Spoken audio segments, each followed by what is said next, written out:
excited? You got to sing also, okay? Jambo, Jesus loves you. Are you happy? Tell your neighbor. Karibu. That Karibu means welcome. Sorry. Karibu into his presence. Then, why do you worry? Hakuna Matata. Hakuna Matata. What does that mean? Don't worry. Don't worry. Be happy. Yes. Come on, let's stand up.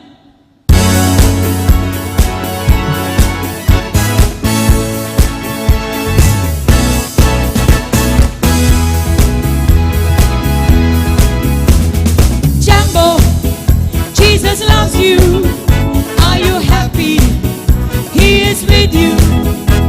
Karibu into his presence. Why do you worry? Hakuna Matata. One more time. Jambo, Jesus loves you.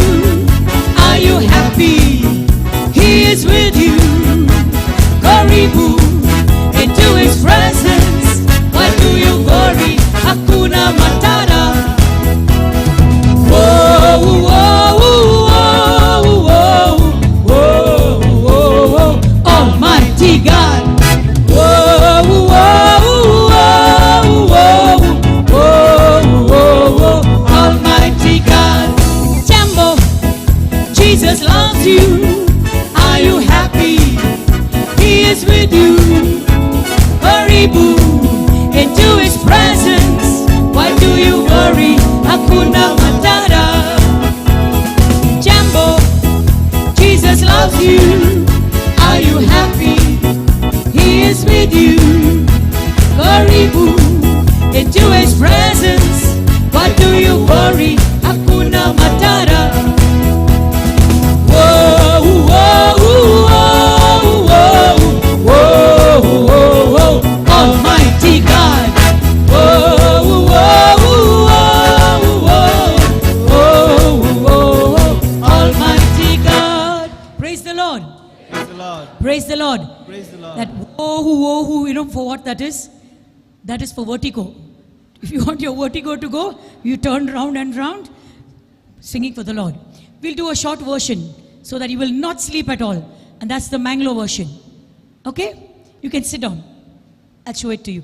Nothing wrong, huh? We are dancing in the presence of the Lord. Don't feel bad.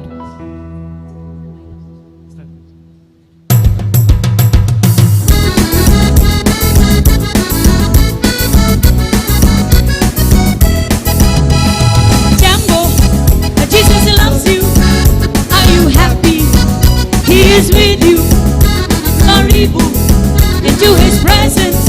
Why do you worry? Hakuna Matata. Jambo, Jesus loves you. Are you happy? He is with you.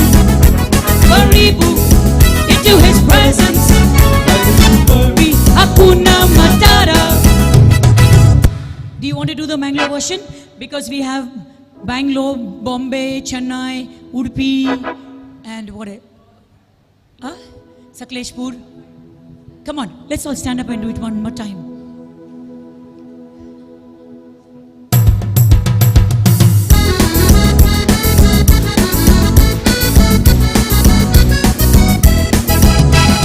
Jambo, Jesus loves you.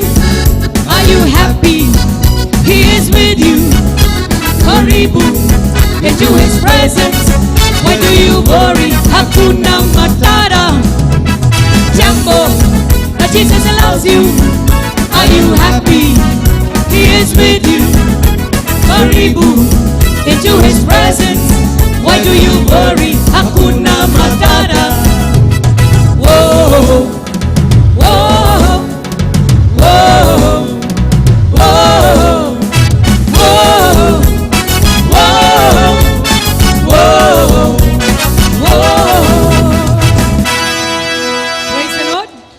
Praise the Lord. Praise the Lord. Hallelujah. Hallelujah. Hallelujah. As we keep standing, let us just close our eyes, compose ourselves, prepare our hearts. I'm sure we have driven out all the sleep. Some of us are used to our siesta and some of us have our age also. We understand all that.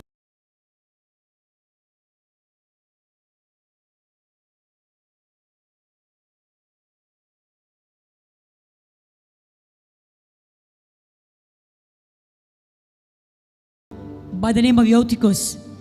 He closed his eyes to concentrate and fell asleep, and he fell down 2 floors down. This is from the Bible, Acts of the Apostles. He fell down dead, but Paul was there to pray and bring him back to life. I don't know if you fall, what can happen? Don't sleep. We pray for the Holy Spirit once again. As we welcome the Holy Spirit, that we may be able to concentrate and take in every word, because it is a seed that the Lord is planting into our hearts. And at the same time, there'll be the enemy who will plant weeds. We need to recognize the weeds there in between, pluck them out and throw. Let the seed that the Lord is planting in our hearts grow and bear fruit, not 30, 40, 50, 60, but 100-fold. Praise the Lord. Praise the Lord. Hallelujah. Hallelujah.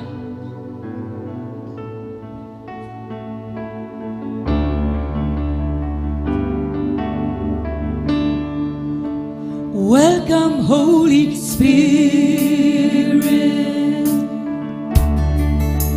We are in your presence. Fill us with your power. Live inside of me.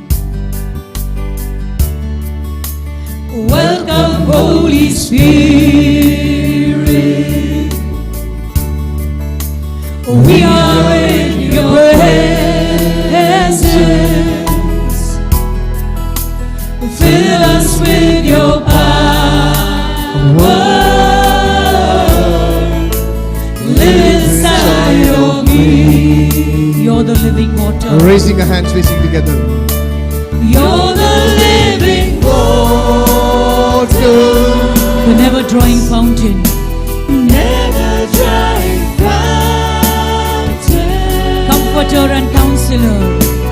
Comforter and counselor. Take complete control. Take complete control. You're the living water. You're the living water. Never drying fountain. Never drying fountain. Comforter and counselor. Comforter and counselor. Take complete control. Take complete control.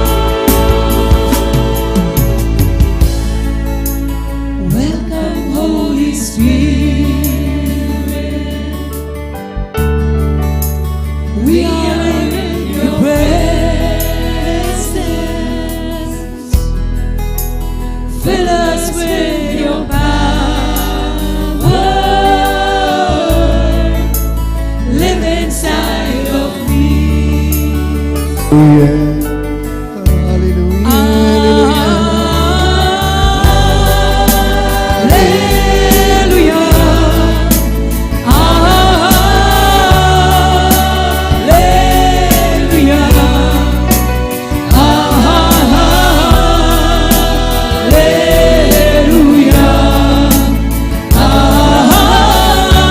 Raising our hands, we sing.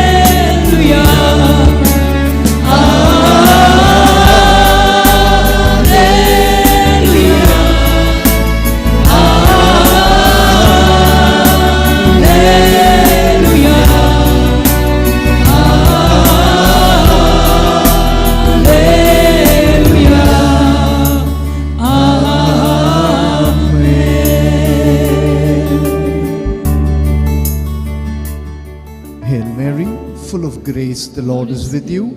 Blessed are you among women, and blessed is the fruit of thy womb, Jesus. Holy Mary, Mother of God, pray for us sinners, now and the hour of our death. Amen. Let's sign ourselves in the name of the Father, and of the Son, and of the Holy Spirit. Amen. So good afternoon to all of you. Please be seated. Praise the Lord. Hallelujah. So you all did some nice action songs. Yeah, praise the Lord. And most of you danced only for the Mangalore version. Praise the Lord. Everything is captured on camera. Okay, good. Okay, now let's quickly go into the subject that we need to speak to. Interestingly, when Corinne asked this question about the armor of God, and she told Gina to answer the question, quickly she made the sign of the cross, and she said everything except one. What did she miss? Shield, because that was given to her husband. So she missed that out. So now what we'll do now, so we'll speak something on that only now. Praise the Lord. Okay, now what was the first sacrament that God instituted?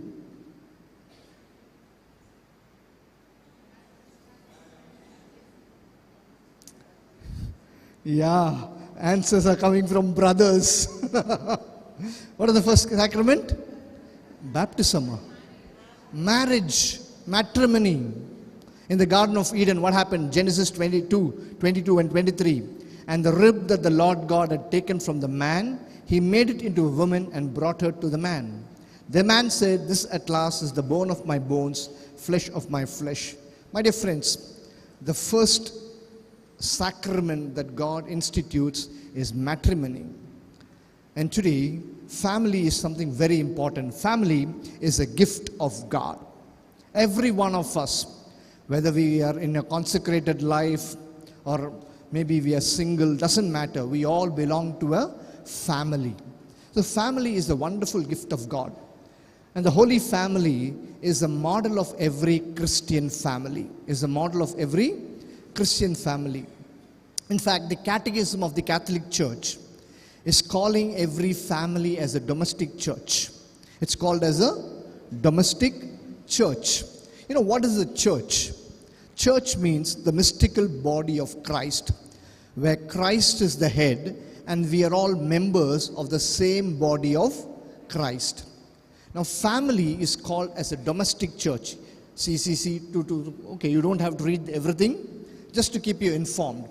Domestic church means a localized or a smaller church where still Christ is the head and the members of the family belong to the body of Christ. Therefore, God's blessing is abundant in families today, my dear friends. Please whenever a question was asked to Jesus Christ in the Gospels, do you know how he replied? Whenever a question was asked to Jesus Christ in the Gospel, how did Jesus reply?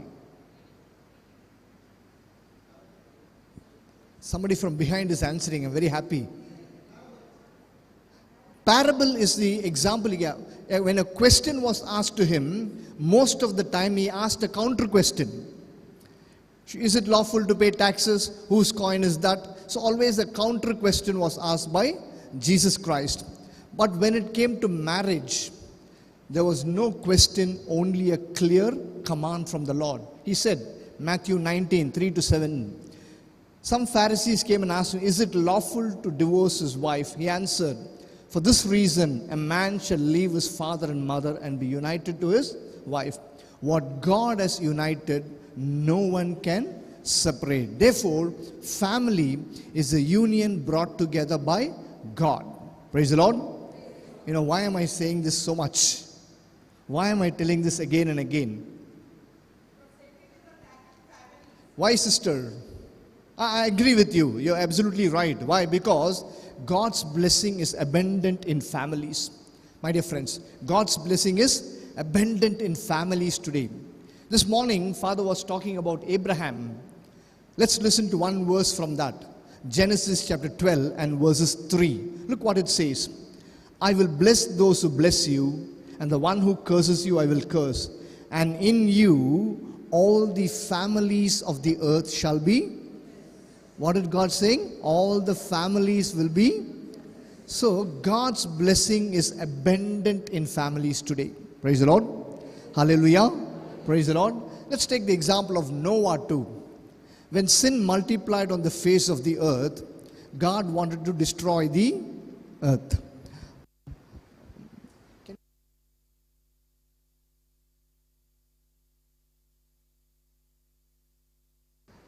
Praveen will know that. Praise the Lord. Hallelujah. Praise the Lord. I think it's okay. Suraj, it's okay. Praise the Lord. Hallelujah. So therefore, Noah, take the case of Noah. What happened there?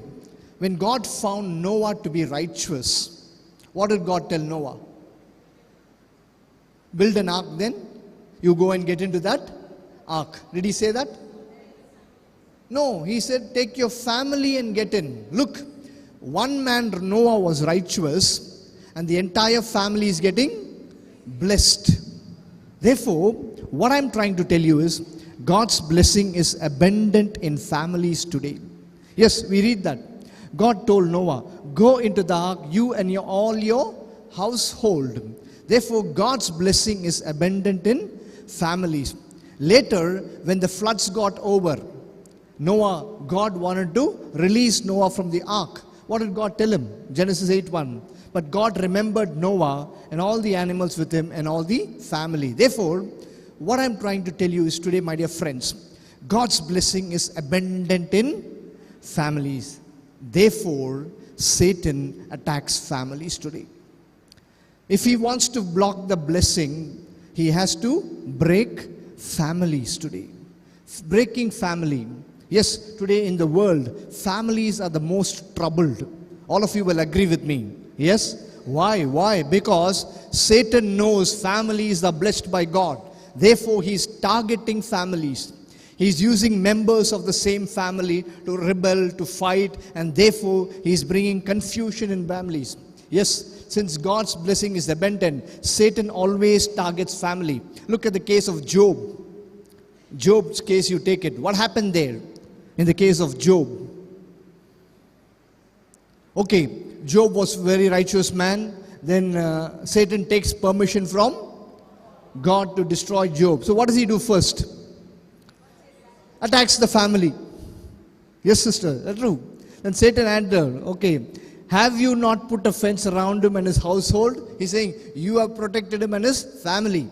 So the moment God gave the permission, he went and destroyed that family. Because destroying the family, breaking the family, means of breaking God's blessing. Yes, my dear friends. Today, without knowing that, many of us are losing the peace in the family. My dear friends, whatever problems you have in your family today, quickly get over it today itself. Because you are blocking the blessing that is coming to you. And we don't even know that. We are not even arrived there. See, in Acts 16:31, Paul said this, believe in the Lord Jesus Christ, you will be saved. You and your family. Household means family.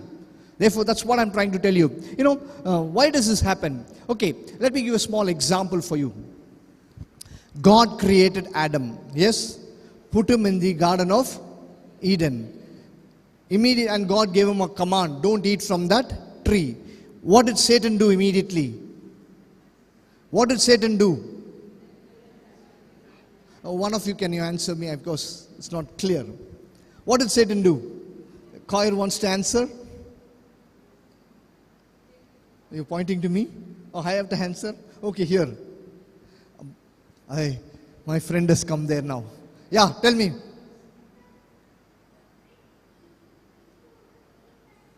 Okay, he tricked Eve to taking that fruit and eat. Good answer. Sit down.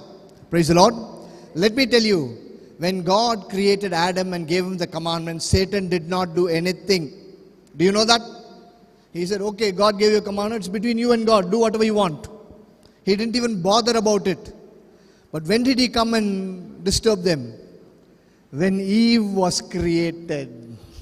The moment Eve was created, what happens? Now family is formed, no? If family is formed, what will happen, sister? Blessings will come. So what to do now? Break that family. Do you understand what I'm saying?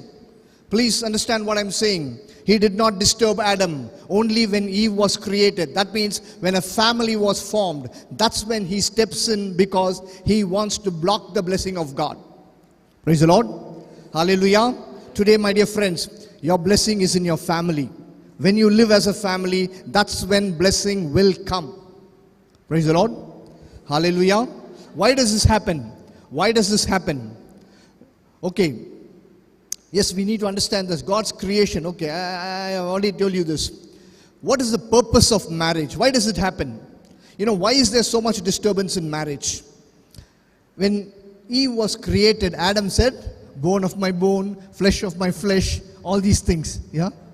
She's thinking, my husband never told me all that. What to do, sister? Is he here? Is he here? No. Praise the Lord. Praise the Lord. Hallelujah. Yeah, all that he said, no? But today also it's happening. Yeah. Very soon you're going to get married. Okay. Only 1 month. Good. Praise the Lord. Don't mistake me. Just for an example. See, when we get married, every man and woman, what do they think? That's the culmination of everything in life. From now onwards, everything is going to be happy. Where's the look at the face? No. That's what everybody thinks. Yes or no? I'm not finding fault with these things. Yes, man think ultimately marriage is over. Best part is over. Now rest of the life is all happy, joy and happiness. But very soon what happens? This woman whom you gave me, gone. This woman whom you gave me. This man whom you gave me, gone. Why? It's not any of our mistake. I want you to understand this. Because most of us have not understood the purpose of marriage. What is the purpose of a Catholic marriage? Any Catholics here? Married Catholics, please raise your hand up. Married Catholics. Brothers are all anxiously looking. Keep your hands up. Keep your hands up. Okay, that sister raised the hand up first. So you can answer, sister. Yeah.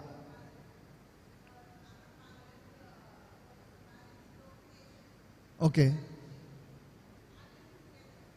Procreation you said, no? I'm not able to hear you clearly. Compassion you're telling. Companion, okay, fine, okay. Both the husband and wife are raised there. No, we will ask the newly married ones. Yeah. Yeah, they went to marriage course and all, no? So they should know. Okay, good. You missed out 1 point there. Okay? First one, love. Mutual love is one. Then it's called intimacy. Then procreation. Of course, bringing up of children comes later. Okay? That's why I have not put this point here. See, this is the purpose of a Catholic marriage. Sister, are you clear? You don't have another chance to go back and get married. Love, intimacy and procreation is the purpose of marriage. And procreation means then bring up children comes that. That's the responsibility which comes after the children are born. So this is the purpose. And we have not understood these 3 points clearly. That's why there are problems in families. It's not because husband is not good. It's not because wife has a problem. Those are all not the real reason. The reason is we have not understood love, intimacy and procreation. Let's start with the love. What is love?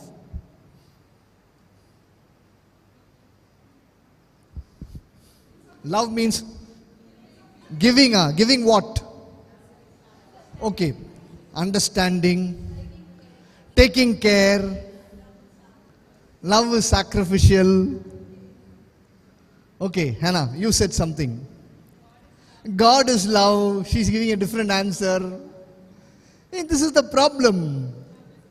Okay, I don't go to 1 Corinthians 13, 4 onwards. Love is patient, love is kind and all. You said love is God. See, the problem is, in every marriage, what happens? A man is trying to love his wife. And the wife is trying to love the husband. Nothing wrong in that. Okay? But let me tell you. Okay, can I use Gina and Dylan? Come forward, don't worry. 1 month of gift here, come. Just an example, okay? Husband and wife are here. They are trying to love each other. Yes? Nothing wrong in that. Okay? Nothing wrong in that. God wants, that's the purpose of marriage, no doubt. So with Dylan, with all his weakness and all his problems, is trying to love Gina, who has her own weakness and problems. All of us have that. Yes? Because of that, in his weakness, if he's trying to love Gina in her weakness, what happened? Problems are bound to be there. Therefore, love is failing in families. Why? Let me tell you a little secret. I'll start with Gina. What is the name of your husband? Dylan. Very good. Dylan, let me tell you a small secret. Your heart is not created to love your wife Gina. Do you know that? 1 month late, brother. Praise the Lord. Don't mistake me. I want you, everyone to follow you. And Gina, your heart is not created to love your husband Dylan. Do you know that? First, no. She knows that. Good. My dear friends, our hearts are created only for the love of God. Nothing else. A human heart can find perfection in love only in God. Nothing else. Whose image are we created? And what is the image of God? So my heart, your heart is created only to love Jesus Christ. Do you know that? At least now you should know that. And Gina, your heart is created only to love Jesus Christ. Yes? Do you know that? Therefore, you cannot love your husband and he cannot love you. So what to do now? What to do now? So, as I asked you, what is love? You know, in a marriage, husband and wife can only be the lover or the loved one. You can either be the lover or the loved one. We cannot be love because only God is love. How many people are required for a marriage? 3 people. Which are the 3 people? Husband, wife and?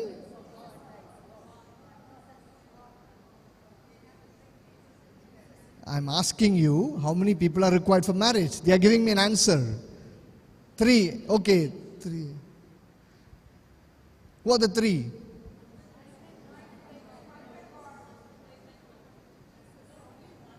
Oh, 1. Okay. So much of confusion. Look at this. That's why I told you, so much of confusion. Okay, 3. How many? And Jesus Christ. What about the priest?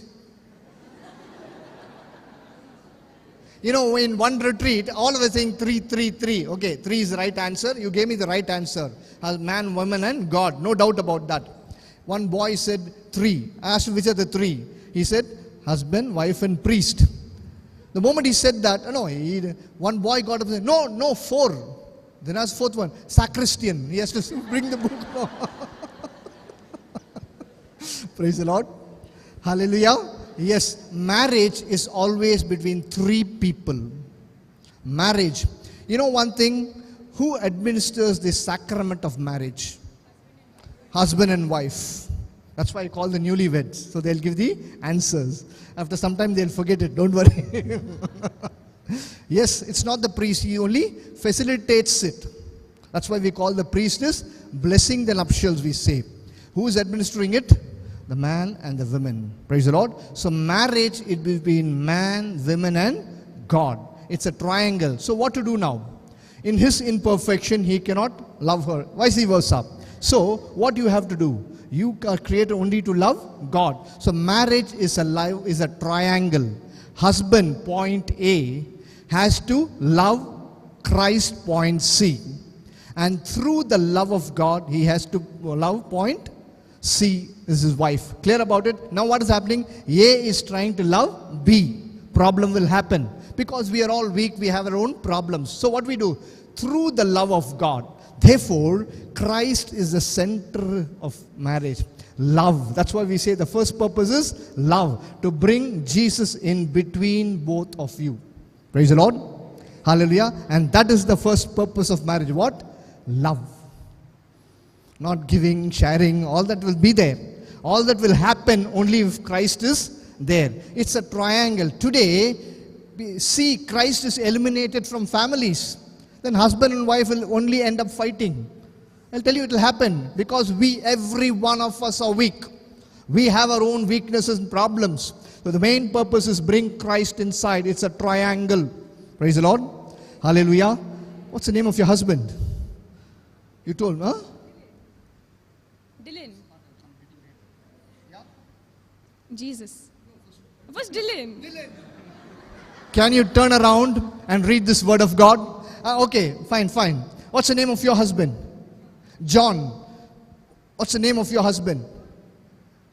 Godwin. Okay.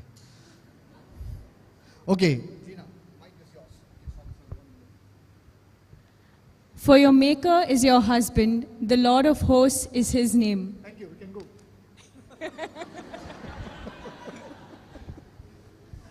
Praise the Lord. So who's your husband? God is your husband. So who should you be married to? You know why?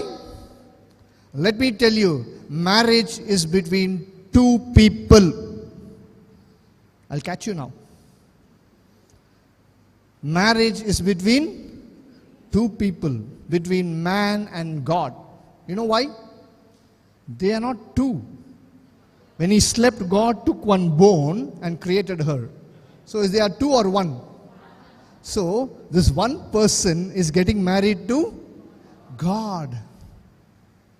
Now you understand this? Of course, for our understanding, we say three. Okay? Nothing wrong in saying three, but I want you to understand the secret here. Clear about it? Praise the Lord. Now, who are you married to? God. And where is your husband? Don't know, brother. Lost him somewhere. Then how will your family be peaceful? You understand what I'm trying to tell you? This is, you know what? We have a beautiful Catholic tradition of having the Sacred Heart of Jesus enthroned in families. Do any of you know why you do that? Because, yes, sister.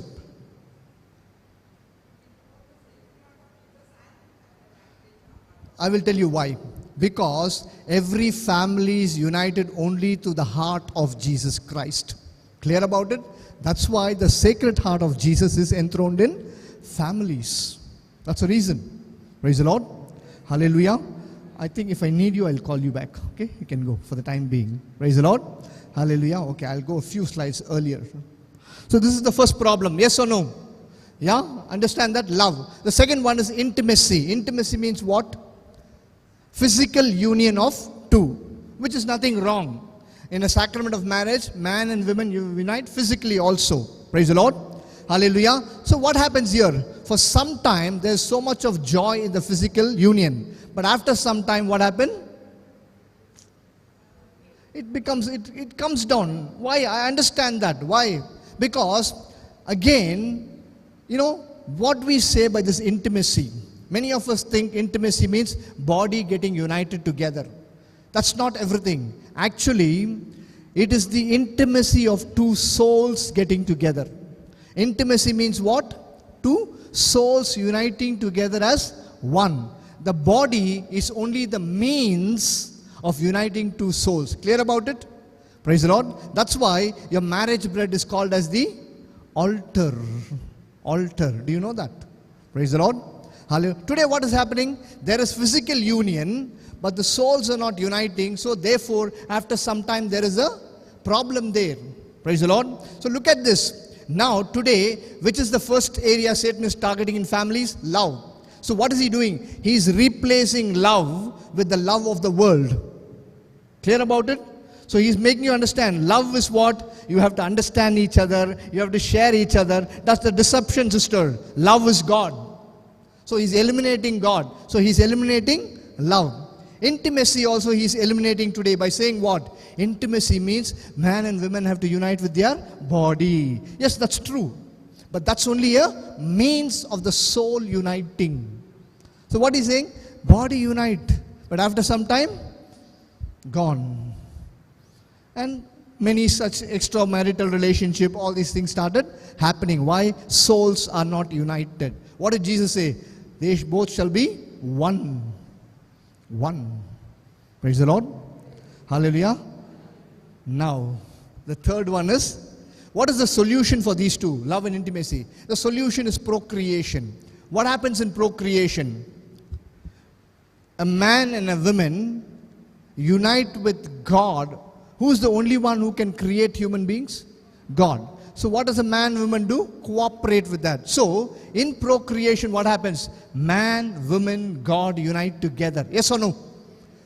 Is it completing the purpose of marriage then? Yes or no? So what will Satan do now? He's putting a spoke there also now. How? Stopping procreation. Use contraceptives. Go for abortion. Do you understand what you're doing now? My dear friends, do you understand this? How he's deceiving you and me in these things. Therefore, today he has succeeded in destroying all three aspects of marriage.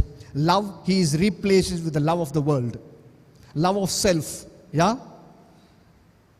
Love your wife because she's looking beautiful. After some time, what happens?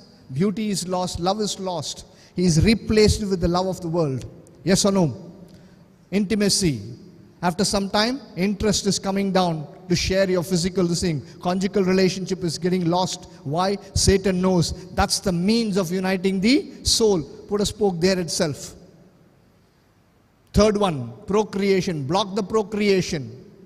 How? Contraceptions, abortions. Praise the Lord. And he is happily succeeding in it because families are broken, blessings are blocked. Praise the Lord. Hallelujah. My dear friends, understand this. I can explain this for a long time, but I want to cover something. Yes, sacramental aspect. Look at this. Family, a marriage between Christ and the church. That's what I was telling you. A marriage between Christ and the church. Paul beautifully says that. Ephesians 5:21 to 32. 21 to 32 he says, but I'm only putting one line because it's a long passage. Be subject to one another out of reverence for Christ. This is the great mystery, and I'm applying it to Christ and the church. He's talking about family life, and he's saying it is between Christ and the church. Who are the church? We are the church. So marriage is between Christ and the church. Husband and wife is only man was one. Bible says God created them man and female together. And for some time he separated them, and in marriage he's bringing them back together. Praise the Lord. He took one bone and made it into in some cases, instead of taking bone, God took extra flesh also. What to do? Praise the Lord. Hallelujah. Yes, my dear friends, this word of God I already put for you. Look at Revelation chapter 19 verse 7. Let us rejoice and exult and give him glory, for the marriage of the Lamb has come, and the bride has made herself ready. Therefore, marriage is between three people, or two people, as I said. You can divide it into three people, man, woman, and God. Today, where is God in your family? If there is no God, that's why church does not encourage divorce. Why? Divorce means what, sister? Breaking away from God. If anybody go for divorce, you know what you're doing? Who are you divorcing? Who are you divorcing? God. Do you know that? Praise the Lord. Hallelujah. Oh, pin drop silence. Pin drop silence. Yes, reality is bitter. But that's the truth today. That's why families are struggling today. Praise the Lord. Hallelujah. Okay. I'll go into some of the practical aspects of it now. Practical aspects of it I'll go. Relationship is the key. The first part itself, I can go deep into it, but I just want you to be aware of it. Let's go. The key here is relationship. Relationship between a man and a woman. Let's talk. Today, Satan breaks family by breaking relationships. By breaking relationships. Praise the Lord. Let's take one by one how he breaks. I want you to understand. Number one is communication. The first target of Satan is to break the communication in families. Today, he is breaking communication. Okay, I'll give you an example for this. Suppose, husband and wife. Okay, you both can answer from there itself, okay? Gina, you and Dylan are living in a house separately, okay? Not with your parents or his parents. You're married. You're at home. Dylan is also inside the bedroom doing something. Somebody is knocking the door. You open the door and there's somebody. And they are telling you something about something. You do this, you have to fill up some forms and all. What will you do now? You're a little confused now. What will you do? Dylan, can you come here please? there's somebody at the door. Can you do something about it? Yes or no? Do you agree? Yes. Praise the Lord. Now Satan is coming and knocking the door of Eve. Eve came out. And what did she do? And he's asking, did God tell you not to eat from that tree? Did Eve say, Adam, there's somebody at the door, can you come and answer him? Did she do that? What did she do? She started answering. Praise the Lord. What happened to the communication between Eve and Adam? Before Satan entered that family, you know what he did? He cut that communication wire first.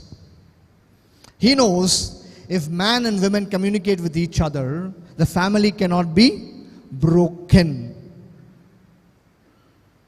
So first thing what you do? Cut the communication. Yeah? He could have asked, no, where was Adam when all this discussion was going on? Where was he? Tell me, where was he? Where did he go? Gardening, very good. Then, where else?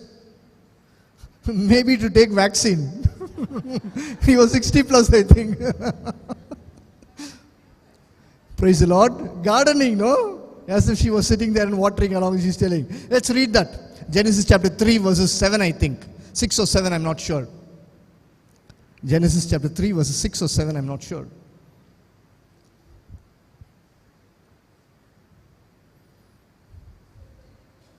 Okay, don't worry, read loudly.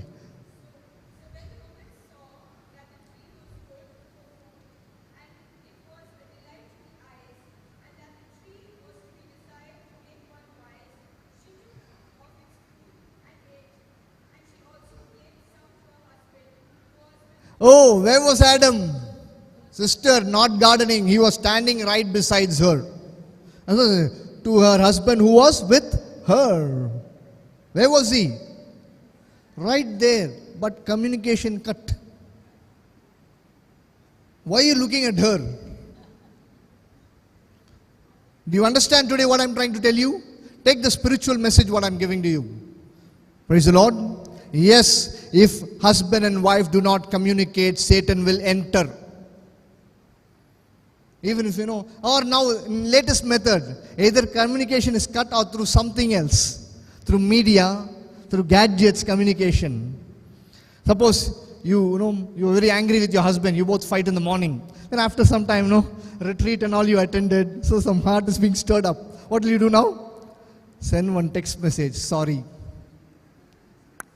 Sorry. Where is he now? He's sitting in the balcony. And from the dining room, which is only 10 feet away, one text message will go, sorry. Yeah, trick of Satan. Using something else to communicate is another method now. Praise the Lord. I'm not saying you should not use it all, but when you can communicate face to face, even if you have to shout at him, look at his face and shout. Don't send one text message. Praise the Lord. Hallelujah. Or using somebody else to communicate. I remember this testimony. Me and another friend of mine who was in ministry with me, he wanted to meet one of his friend. One day we were going somewhere. He said, I just have some work with my friend's house. We'll go there and go. So we went around 7:30 in the morning to their house, rang the bell. His wife opened the door. He said, I want to meet your husband. His wife is saying, 1 minute I will call him. From behind the maid is saying, Saab is gone for a walk. Praise the Lord. No, sorry. She said, no, he's gone for a walk. This maid from behind, no, he's gone to the office already. Then my friend said, okay, I will call him up. His wife said, okay, you call him up. From behind, the maid is saying, he left the mobile and went. Then after some time, he said, he comes back at 5 o'clock, you come at 5 o'clock and meet him. We said, okay. Immediately the maid is saying, today he said he'll come back only at 8 o'clock. This woman turned and stared at that maid. We both ran away from there. Don't mistake me, it's not some wrong relation. That maid was about 70 years old lady. But look at this, communication. Not between husband and wife, to somebody else. Praise the Lord. Hallelujah. Do you understand this now? If you want to convey something, go and convey to your husband means what? Ask somebody else to do it. Trick of Satan. I'm not saying it's happening in everybody's life. If it is happening in your life, you will lose the blessing. Communication is get together. Being together. Another thing is, second thing is being together. Today that's a big problem. Big problem. Satan's biggest target is that today he does not allow the family to be together. Husband work what? Morning 9 to 5. Wife working evening 5 to. Yes, it's a trick of Satan. Today we don't understand this. He doesn't want family to be together. Husband will be very tired, come back from work, immediately what do? He'll come kick his shoes there, stretch himself on the couch and take the remote.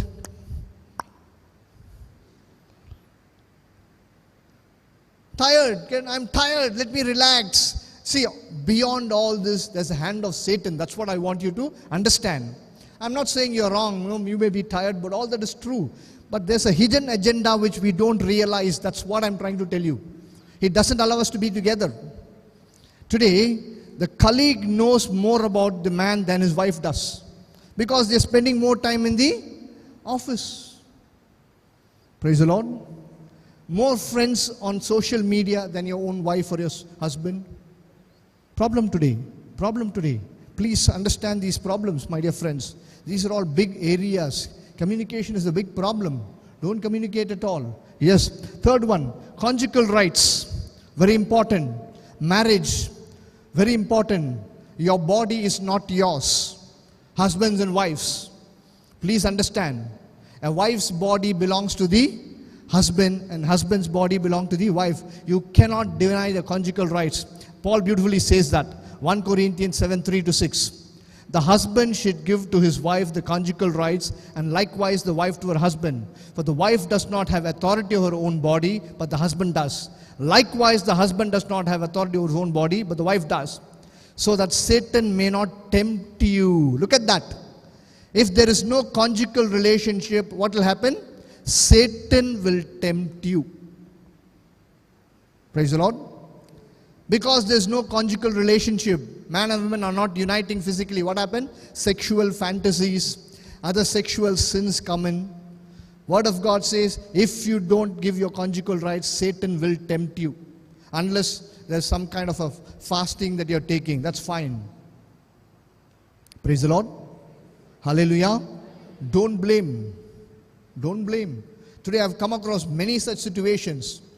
People come to me for counseling. I've come across, I'm not sharing counseling secrets, but letting me know certain things.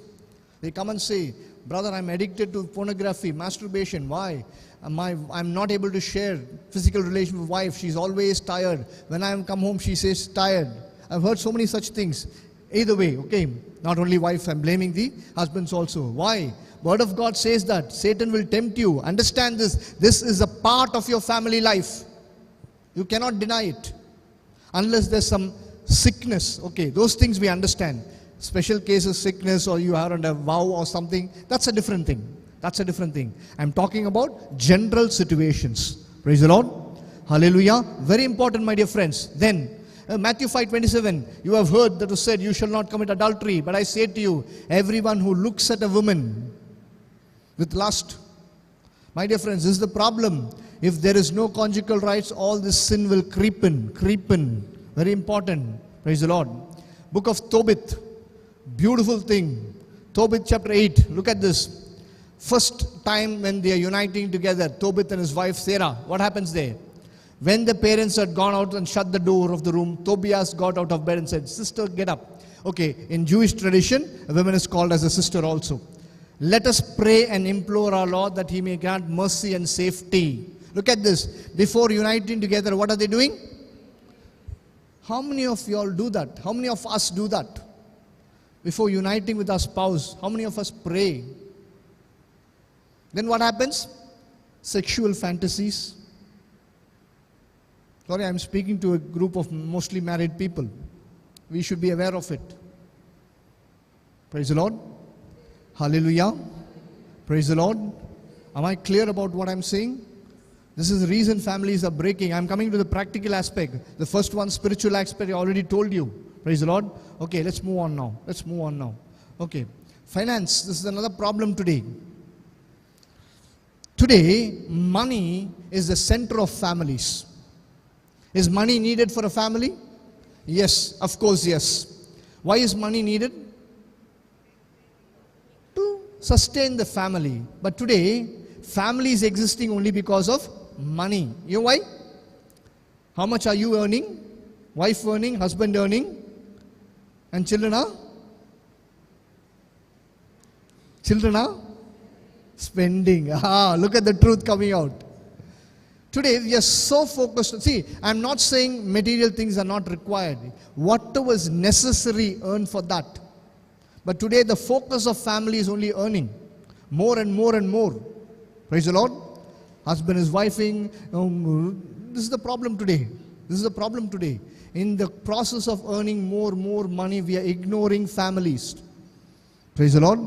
Today I've seen so many children, they don't have the love of the parents. Why? We are focusing on money. Money. Yes, money is required to provide. On the other hand, the other extreme, the husband does not provide for the family. That's another problem. That's also a problem. You know, Paul says in 1 Timothy 5:8, whoever does not provide for relatives, especially for family members, has denies the faith and worse is than an unbeliever. Yeah, at the other extreme, some people, they don't provide at all. Spend on drinking, on their own pleasures, not taking care of the family financially.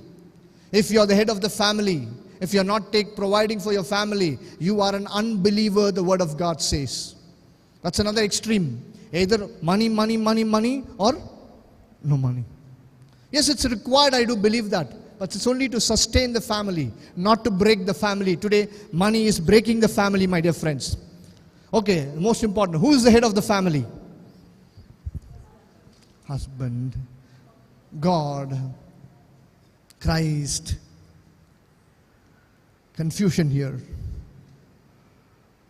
Who is the head of the family? God is not living in the family. He is spiritually present there. Father means daddy. Father means daddy, it seems. Giving me an explanation. Husband. How many of you say husband is the head of the family? Please raise your hand up.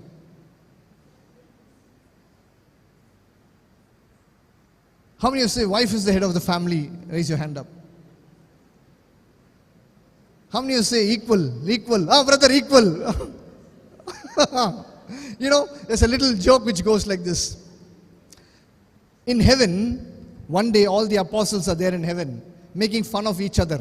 Now John is calling Peter, hey, you are a person who always listens to your wife.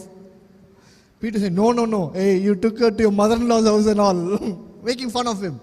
Peter's getting very angry. He says, no. He says, no, you are a person who listens only to your wife. Then Peter saying, no, everybody is like that. John says, no, it's only a joke, okay. Don't go search for that in the Bible. You will not get it. It's only a joke, okay. So John says, no. So argument. Finally he says, we'll do one thing. We'll call all the couples who are in heaven. No, we'll call all the men. Let the wife stand behind. And we'll tell them, everyone who listens only to their wife, come and stand in Peter's side. Everyone who does not go, if the man, he says, I'm the head of the family, come and stand in front of John. Now immediately there's a lot of discussion. Big queue in front of Peter.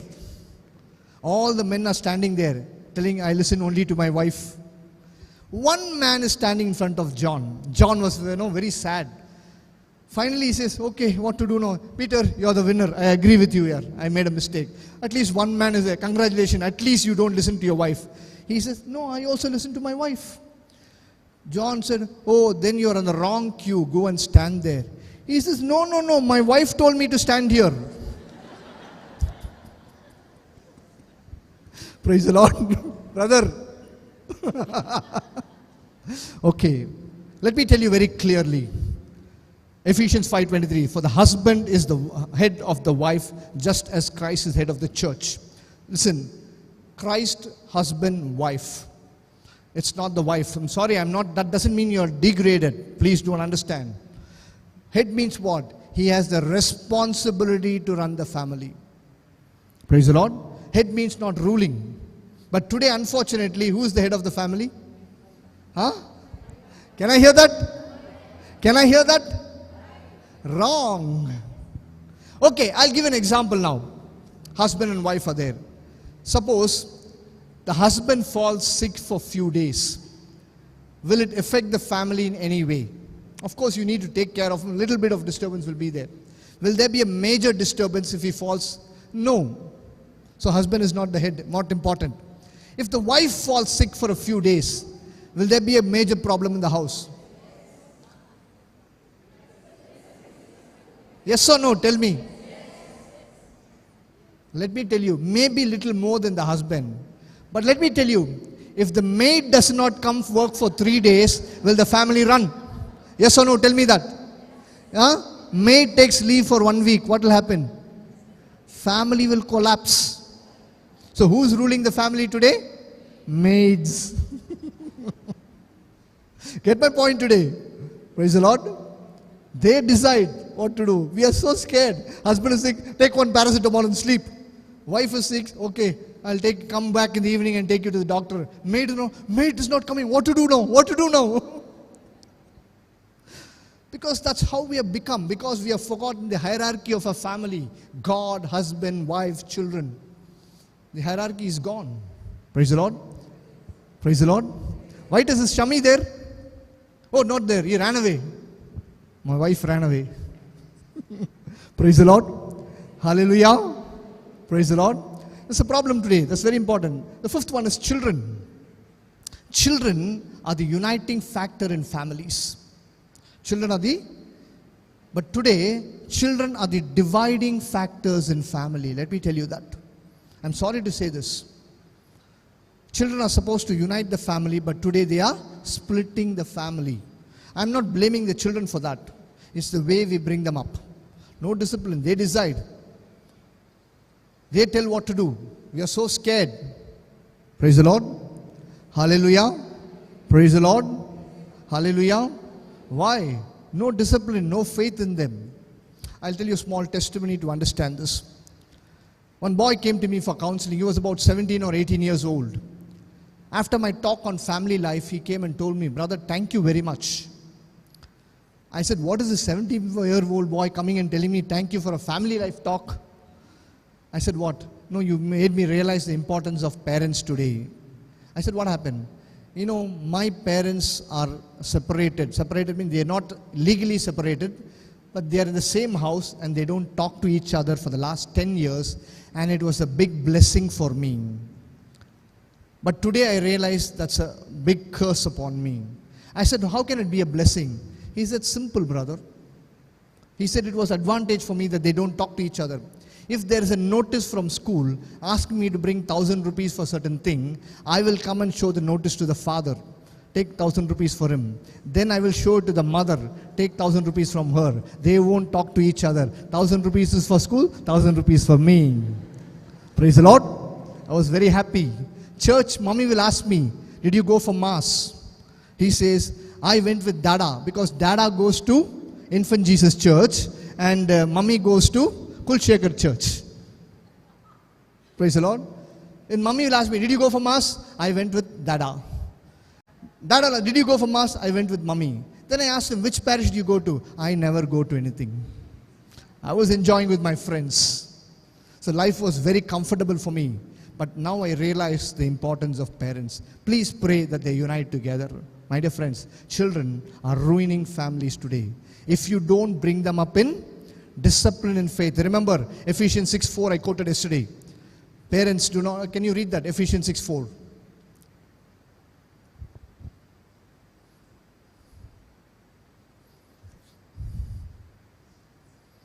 Ephesians 6:4.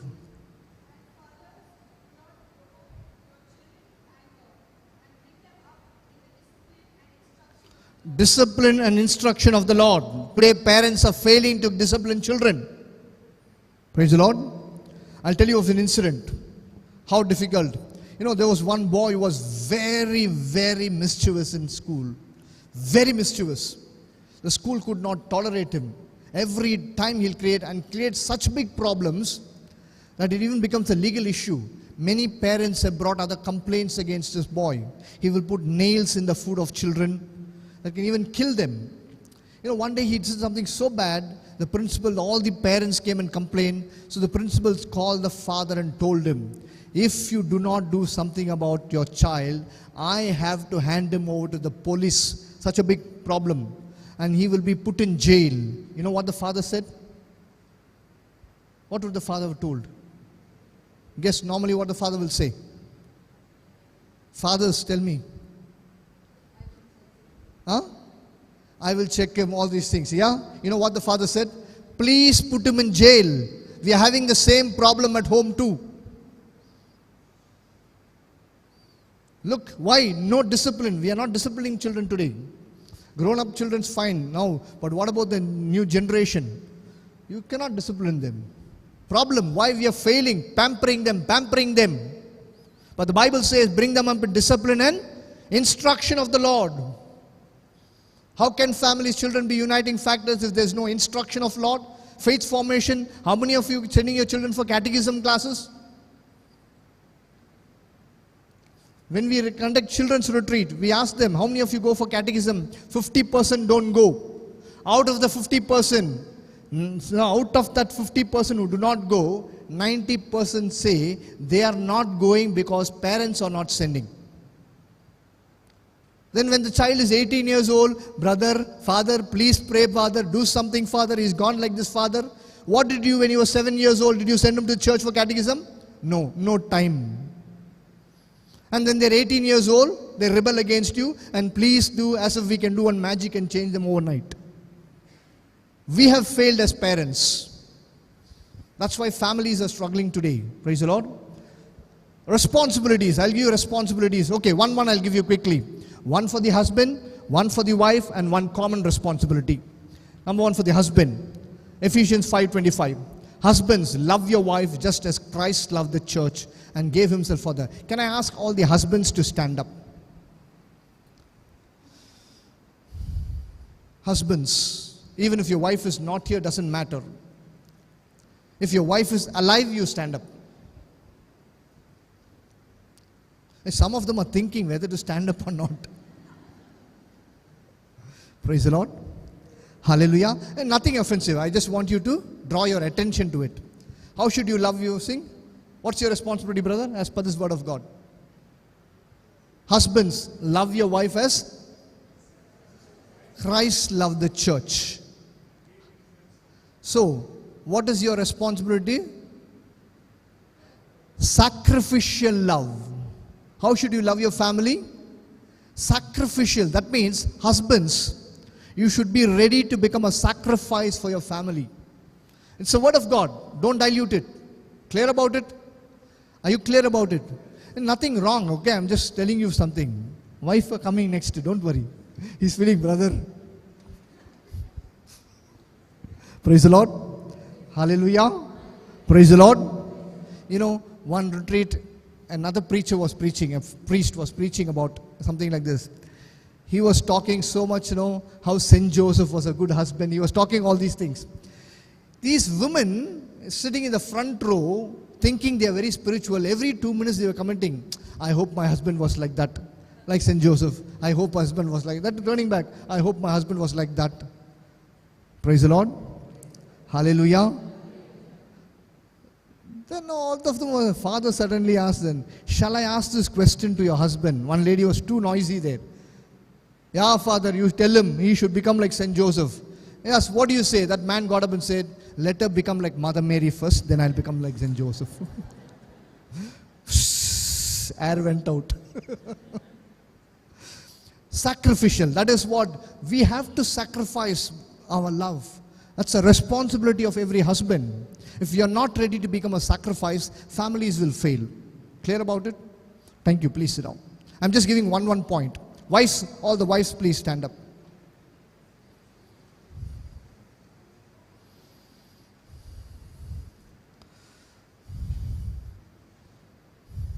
Praise the Lord.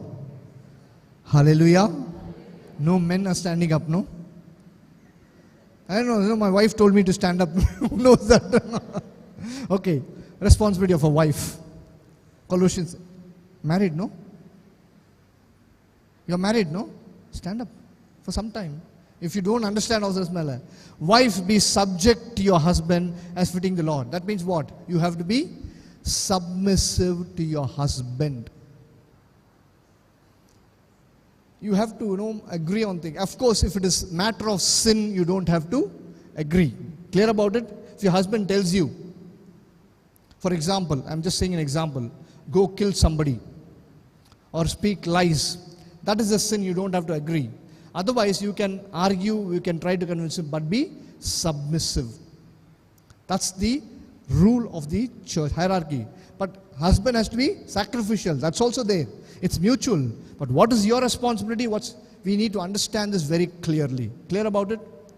Clear about it? I'm not explaining in detail. Can we have the husbands and wives stand up together? No. I mean, if you're a wife, you stand up. All married people stand up. Okay, I should put it that way. Better.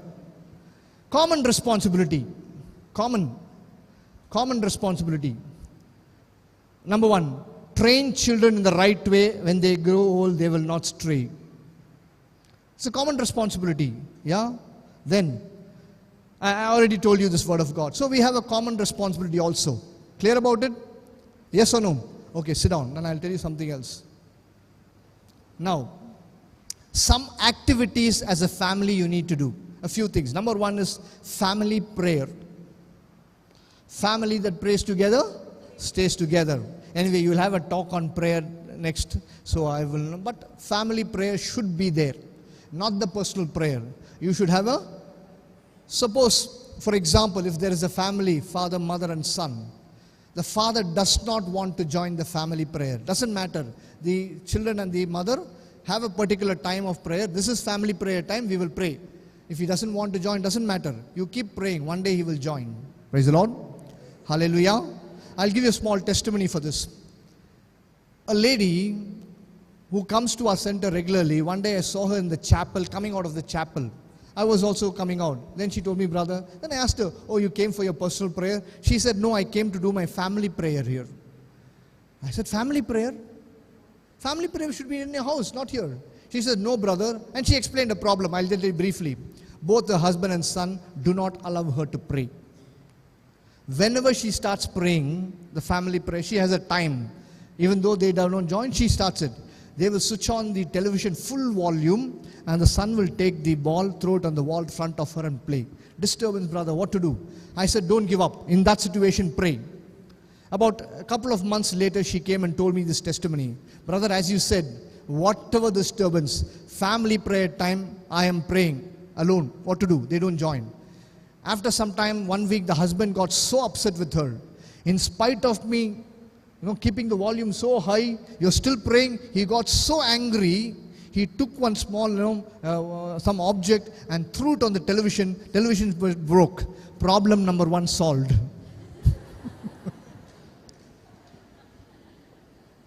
Then the boy also got so upset with his mother, he started going outside and playing. But this did not happen. Though they got but after some time, they knew that this could not be stopped anymore. Then, the father said, let us go and see with her, because now she is praying, earlier she used to pray for half an hour. Now she is praying for 1 hour. Too much. We will join her and make sure we finish in half an hour. So they started joining for half an hour. Then their son is telling, Daddy, Mummy is slaying very slowly. She is saying, Hail Mary, full of grace. We'll do one thing. We'll also say, Hail Mary, full of grace. Lord, we'll finish fast. Both of them agreed. Hail Mary, full of grace. Lord, is with you. Fast. But that speed over a period of time became normal. And thus lady is saying, now we are praying beautifully as a family. Don't give up your family prayer. Even if there's an obstruction in your families. That's the power of family prayer. It's a common responsibility. Number two. Okay, Matthew 8, I'm not saying this. Meals together. At least have one meal in a day together. If does not permit, at least one meal in a week together. Today, many are working in different times. Because it's very important to understand. Sharing the meal is sharing the blessing of God. Today, each one eats in different time. I know there are a lot of constraints, but make it a point, if possible, one meal in a day or at least one meal in a week together. Very important. Psalms 128, 3 and 4 says, your wife will be like a fruitful vine with your house. Your children will be like always all around your table. Look at the blessing. And the third one, Shami is not come, no? Anybody else volunteering for me? Come, Dylan, what to do? Nobody else is there.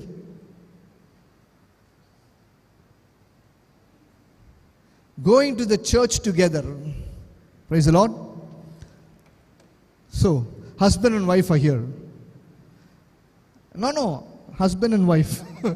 Don't mistake, it's only an example. Don't get ideas. Praise the Lord. Hallelujah. Praise the Lord. Shami used to do that very well with me. He's missing. Okay. Anyway, doesn't matter. Church together. At least for the Sunday Mass, do we go as a family? How many of you have come here as a husband and wife? Both the husband and wife are here. Please stand up. If you're here as a husband and wife, please stand up. Brother, can you sit down? Can you sit down? Can you sit? I didn't tell you to sit down, only them to sit down. The couple behind, can you sit down? You all can sit down. You both can sit down. You both can sit down. You both can sit down. You both can sit down. You both can sit down. You can sit down. No. Okay, fine. Oh, you can also sit down. Where is your wife, brother? She's sitting there. Sister, where's your husband? There. Where is your husband? There. Where is your wife? There. Where's your husband? There. Okay. Praise the Lord. Hallelujah. Look, this is the problem. You may have some reason. I know she's reading the Word of God, so you're excused. Okay. I'm not finding fault. Please sit down. What I'm trying to tell you, when we come to the church, at least make an effort to sit together, as a family. Praise the Lord. Newly married going for the church, you know how they go? Come, man. Can act as a wife? Huh? You're already doing that, is it? How they go? Come. You're missing Shami. You're missing Shami now. And, can you just move, sister? Can you just get up, both of you, for a minute? Take your bag, that's all. Imagine the whole bench is empty. Okay, how they will sit?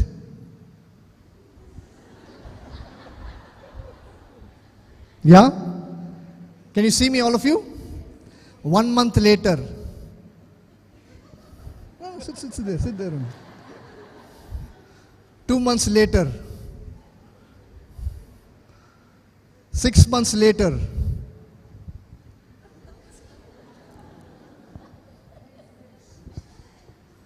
1 year later. Wife in the front row. Husband in the 3 years later. You know how they come for the marriage? Oh, sorry, for the church. First few months, how they come?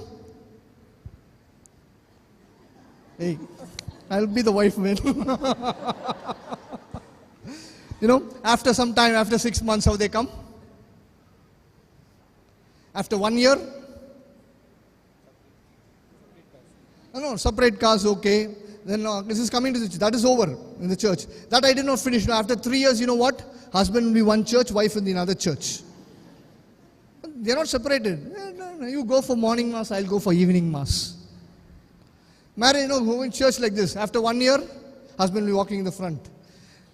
After 5 years, what will happen? Already 2 children now. This one will hold one wife, one more here. Okay? She'll be struggling, holding one here, one thing, one handbag also, mobile phone also. She'll be struggling. Well, the husband be doing in the front. As if he's got nothing to do with that. Praise the Lord. I've given you some. Gina, you know all these things. It's your responsibility to keep a check. Praise the Lord. Look at this. What I'm trying to tell you is go to church together. Luke 2:41. Every year his parents went to Jerusalem. Look at this. Mary, Joseph and Jesus went to the church together. Praise the Lord. Okay, the other part I'm leaving now. My dear friends, it's so important to have a family life. Today I'm telling you, if there's a problem in your family, it's not the mistake of the man or the woman or the children. It's the work of Satan, as I told you, to block the blessing. So you need to fight it. Morning I told you about the spiritual warfare. You have to destroy him. How? Get together. First of all, start praying together. Communicate. Yes, there will be problems. I am telling you, there will be problems. None of the families are perfect. But bring God into the midst of it. And you will see, problems may exist, but your family will never break. And family does not break, God's blessing will come. Glory be to the Father, and to the Son, and to the Holy Spirit, as it was in the beginning, is now, and ever shall be, world without end. Amen. God bless you and thank you. We'll continue with, you're having a song or a talk directly? Okay, on song, and we'll have a short talk also. Then we'll go to the adoration. God bless you and thank you.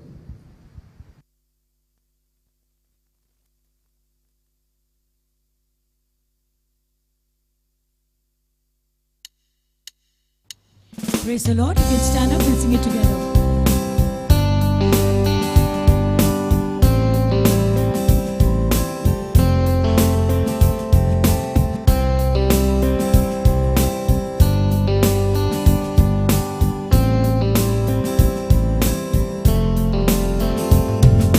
This is my desire to honor you,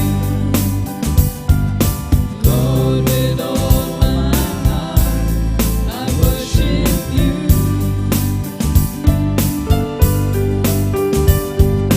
All I have within me, I give you praise. All that I adore is in you.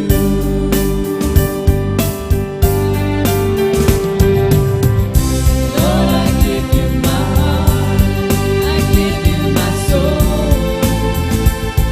I live for you alone. Every breath that I take, every moment I'm awake. Lord, have your way in me. Lord, I give you my heart, I give you my soul. I live for you alone. Every breath that I take, every moment I'm awake. Lord, have your way in me.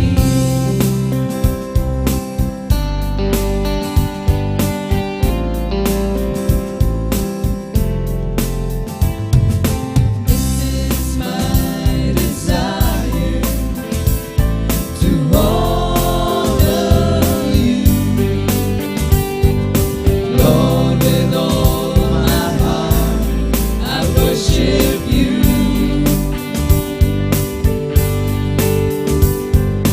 All I have within me, I give you praise. All that I adore is in you.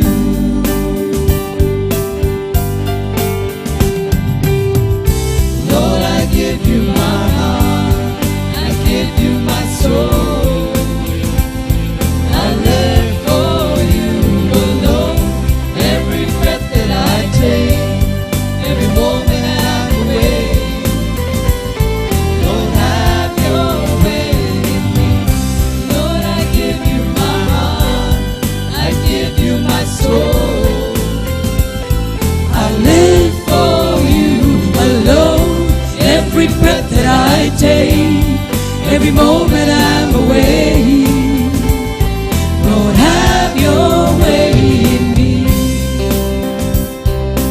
Hail Mary, full of grace, the Lord is with you.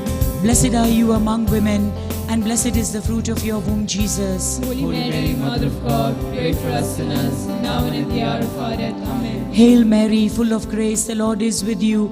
Blessed are you among women, and blessed is the fruit of your womb, Jesus. Holy Mary, Mother of God, pray for us sinners, now and at the hour of our death. Amen. Hail Mary, full of grace, the Lord is with you.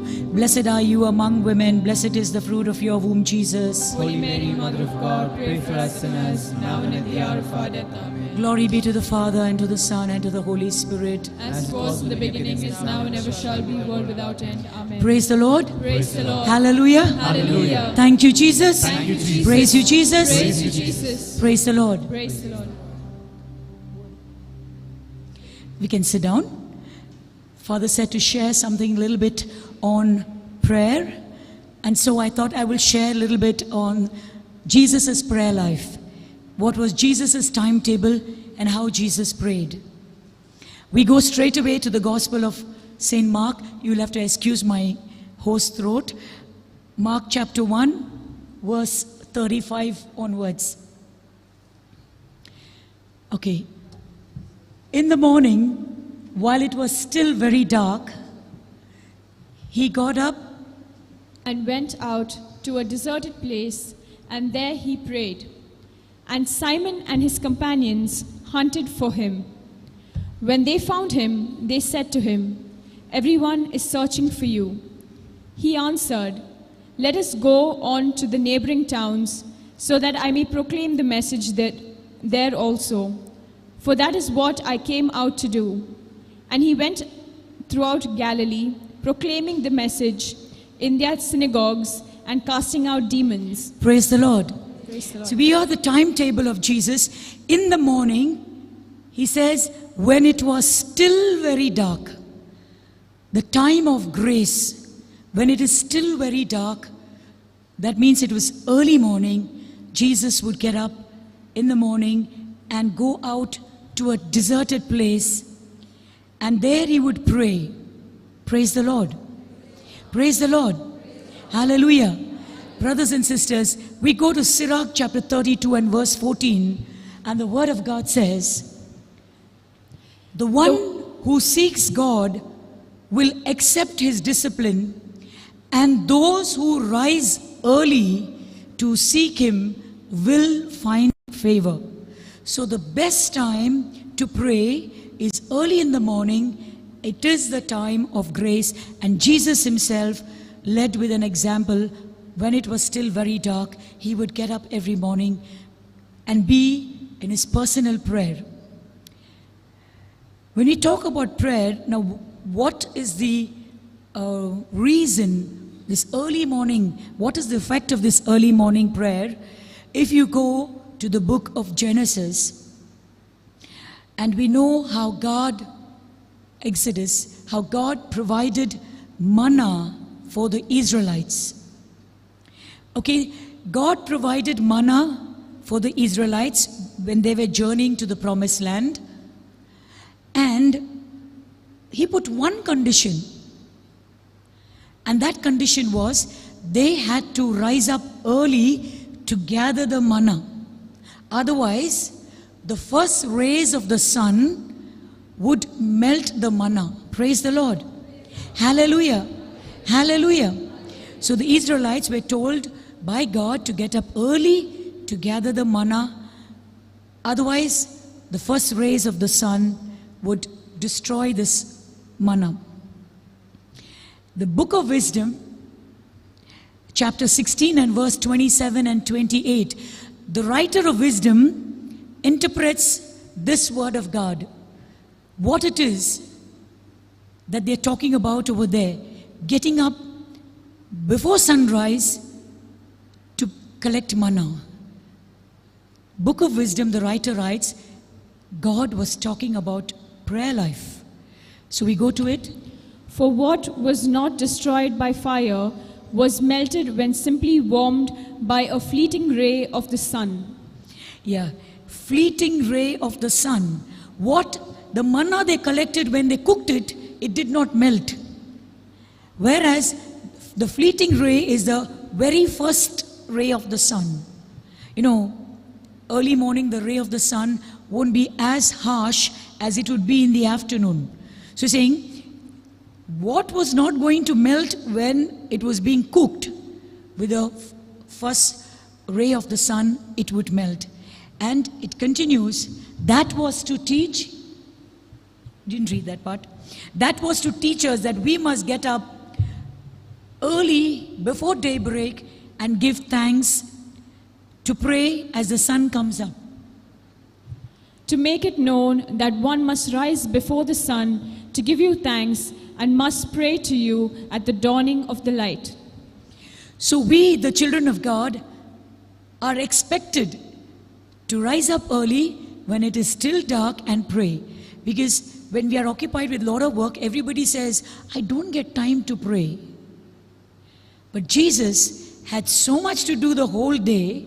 I'm talking about Jesus' prayer life, and he could get time to pray. And that is why he tells us also, get up early and pray. So the Israelites would get up early, gather manna for their food, and the whole day was provided for. We also read over there in the Gospel of Mark that we read that Jesus was found alone. He would go to a deserted place. He was found alone. Now what is he doing all alone? What he was doing was he was gathering manna before the fleeting rays of the sun. Gathering manna, that is wisdom, energy, power, love from the source of energy, wisdom, love, power, his Father. So Jesus was found every morning collecting manna, and as if the rest of the day he went out distributing, because the word of God clearly says, and he would get up early, go to pray, and the rest of the day he was doing his ministry. Praise the Lord. Hallelujah. Hallelujah. Brothers and sisters, if we examine ourselves today, you and I, to some extent we are like a failure. We are sometimes powerless. I don't know what to do. See, my problem is so big. Why are we powerless? Because you and I have failed to gather that manna.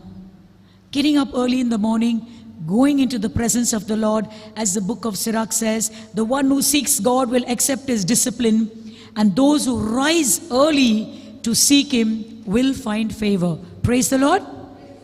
Hallelujah. Hallelujah. Hallelujah.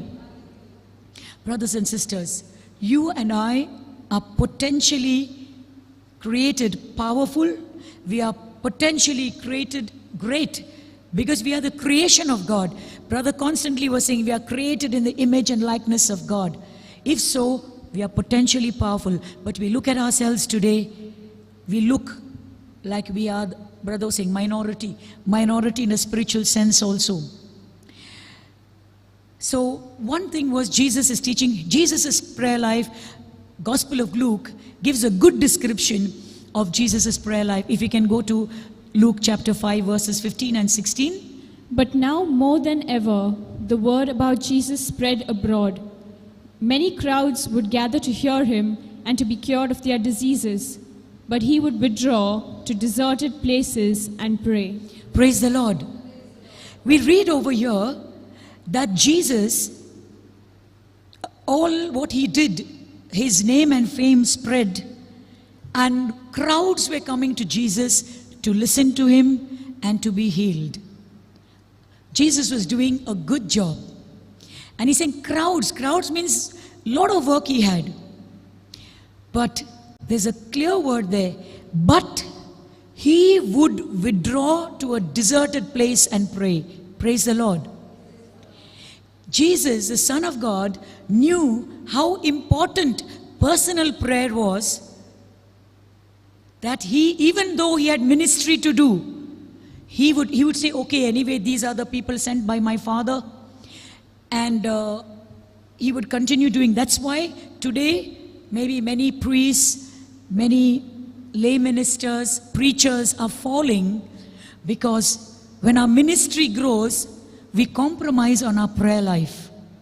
Same way, our family duties, I'm also a housewife. When our family duties increase, what do we normally do? We cut down the prayer or push the prayer out, saying, work is worship. I have to care for my family. But what if I can get up early in the morning, still when it is dark, and gather that manna, so that rest of the day I can continue the work? Mother Teresa, I read about her, that she would, after her mass, spend an hour holding the crucifix. She would sit as though she's at the foot of the cross, and she would draw strength for more than an hour in the presence of God. And the rest of the day, she continued to do her work. Praise the Lord. My own little experience, after the retreat, we started doing little work, going to Wenlock, Lady Caution and everything. And then always there were CIDs there, like, oh, what are these people coming to do? Are they coming to convert and all that? And then I remembered Mother Teresa. She would pray before she started her work. So my friend and I, we decided we'd go to Milagros Church, pray for some time together, then go in for the ministry. And those days that we prayed, it would be really fruitful, because we are going with the strength of the Lord, and we would meet the deserving cases. We would feel happy that that ministry that day went on so well. Praise the Lord. Hallelujah.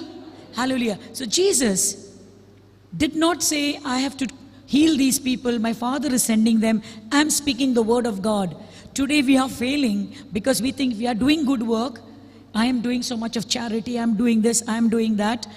And then if we compromise on our prayer life, then surely we will be powerless, and when trials come our way, we will fall. Praise the Lord. Hallelujah. Hallelujah. Praise the Lord. So let us not cut down our prayer. When working increases, some people think, if I get up early in the morning, I'll feel tired. How many of us have seen people getting up late and still rest of the day? We have one Hari Singh in White Doves. Whole day he'll be yawning the top of his voice. I don't know whether it is artificial or I don't know real, but now when I'll give you a small example about us. When we say, when work increases, our prayer life decreases. As most of you all would know, every December we hit the streets to evangelize through our, of course it's good work. But we were so busy doing the work, because we have to raise the fund for it, we have to get the actors, we have got to get the script ready, so many things to put together, start looking for venues where we are going to perform and whom we are going to cater to. So busy that the first thing I would do is start writing letters to all the convents and prayer houses, asking them, saying so and so, December 2nd, 3rd, 4th, we are going for our street work, please pray for us. And of course they have prayed, because it went on beautifully. But I don't know how many years ago, I had just, with Father, I had gone for a retreat to Gujarat. Maybe 15, 16 years ago. And I came back, and it was time to prepare for this truck show. So I, as usually, sent out the letters, and I was leading praise and worship at the prayer meeting, and I started feeling sick. That time, people were dying in Mangalore with malaria, Vivax and Falciparum, double malaria. My neighbor just had passed off, a young girl with malaria. And I thought, I won't have malaria, I'm doing God's work. And went for a blood test. I had Vivax and Falciparum, and that was quite bad. So I was moved into hospital.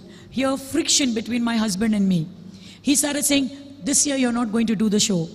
And I said, this year I'm going to do the show, it's God's work.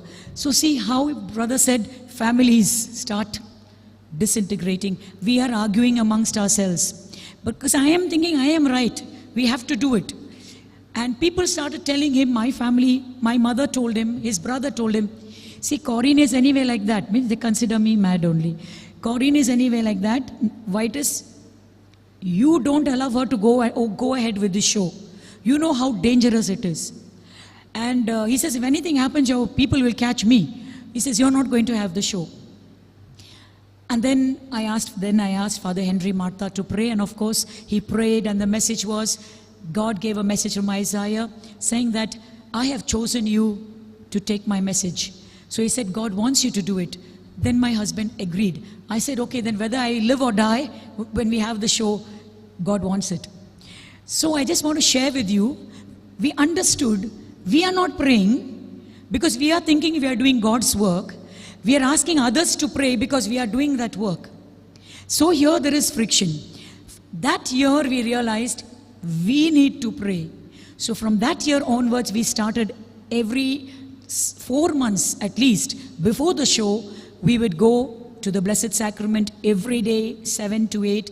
Me and my household, which meant even my maid would come, and a few friends of us of White Doves, we would go and we would pray. And you know, we completed 25 years, 300 shows, reached to thousands of people only because we put our talent, our everything aside, and first went on our knees to pray, draw manna from the source of every blessing, every power, every strength, And we never had, even during the church attack, I hope you're not going to do the show because they will stone you. But I had told everybody, we are praying and we are going because we have to do the work. Even then, if they stone us, we should take those stones. If you're willing, come. Everybody came, nothing happened. Praise the Lord. Hallelujah. Glory to God. Praise the Lord. We go back to Jesus' prayer life. We go to Luke chapter 6 verses 12 and 13. Now during those days, he went out to the mountain to pray, and he spent the night in prayer to God. And when day came, he called his disciples and chose 12 of them, whom he also named apostles. Praise the Lord. Hallelujah. Jesus, during those days. Now, which are those days that St. Luke is talking about? If you go back a few paragraphs before that, those days, the Pharisees and the scribes were trying to trap Jesus. They were trying to destroy Jesus. They were maligning him. They were blaspheming him. They were calling him every kind of thing. They were trying to trap him. But Jesus believed what the Father at the baptism and the Father at the transfiguration said. This is my beloved Son. So one thing we also should realize, this is what God is saying to all of us. Our own family will criticize us. Our own spouses may criticize us. Why are you praying? What's the point of your praying? And things like that. But Jesus believed whatever the negative things that were being spoken, he did not take it into consideration. He took the positive thing, what the Father said, this is my beloved Son in whom I am well pleased. Praise the Lord. So one thing is, we don't give up praying, we don't give up following Jesus the way we are learning during the retreats. Well, in those days when these scribes and Pharisees were trying to destroy Jesus, Jesus went up the hill and spent the whole night in prayer. I have become quite a enthusiast for night vigil. The Father Dennis will agree. Earlier I would always think, whole night, who's going to sit? But I realized Jesus, before any big ministry, any big decision, he spent nights in prayer. So that my daughter got married just exactly today, 1 month. I told their family, Dylan's family and my husband, my daughter, and I said, let's have a night vigil. Let's pray. Before the wedding, a week before, we sat in prayer in the night, and I told them, they were very kind enough to agree to my suggestion. We ourselves can witness. I'm sharing small things. Like, it's very unusual in Mangalore. If you say 7 o'clock, nobody comes before 7:38. Here I said 7 o'clock, people have come. At 6:45, people have come. It's very unusual, and everything went on so beautifully. And it was for me to witness to his family and say, this is the power of night vigil. Because, that's why I told you in the morning, stand up. Even my feet are hurting. But you do a little sacrifice. Otherwise, why? Jesus was also human. How can he go every night, almost every night, and pray? He knew he had to accomplish a lot during the day. So he would go in the night and pray. Another example I want to give. After my illness and my recovery, I had a desire to have a permanent place for the destitute. Because the houses we had earlier were leased out to us. So I approached the bishop and I told him, Bishop, my visa came once, it got rejected. The second time it comes, I have to go. I need land. He asked me, Bishop Aloysius, where you going? I said, there. Once they almost declared me gone. So now, next time I have an attack like that, I need to go. Before that, I need to put. He said, I don't have land. But like a widow, I kept going. He was giving me suggestions, of course. 2 years, I kept going to Bishop. He gave me a lot of suggestions. Ask this one, ask that one, ask here, ask there. This wouldn't work. Then one night, we just had a little house in Mannagudda. We told the Urva priest, offer mass. We didn't have a chapel, small office room. One table we decorated, asked, put the Blessed Sacrament, and let's pray. My friends who are interceding now in the chapel over there, they were with me. They spent the whole night, we spent the whole night praying for a place. Praise the Lord. Do you think my prayer was answered? Because now you know it's completed. Okay, I went to the bishop, and bishop saw me. I said I was going for 2 years. He looked at me and said, you? I said, yes, me. I'm like the widow. I will not give up. I will come after you till you give me a land. Then of course I think he spoke to this committee and whatever. And I told him, somebody told me in Merlapadau there is land. So I told bishop, what about Merlapadau?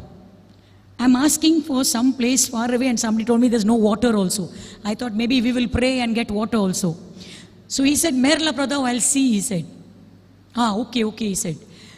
And after that night vigil, when I went in the morning, these are his very words. He told me, you're praying, I think. I'm getting disturbed. Praise the Lord. The power of night vigil. He told me, you're praying, I'm getting disturbed. Yes, I will not leave you, I said. We are praying, I said. Then, you know, the surprising thing he asked, is Kulshekar okay?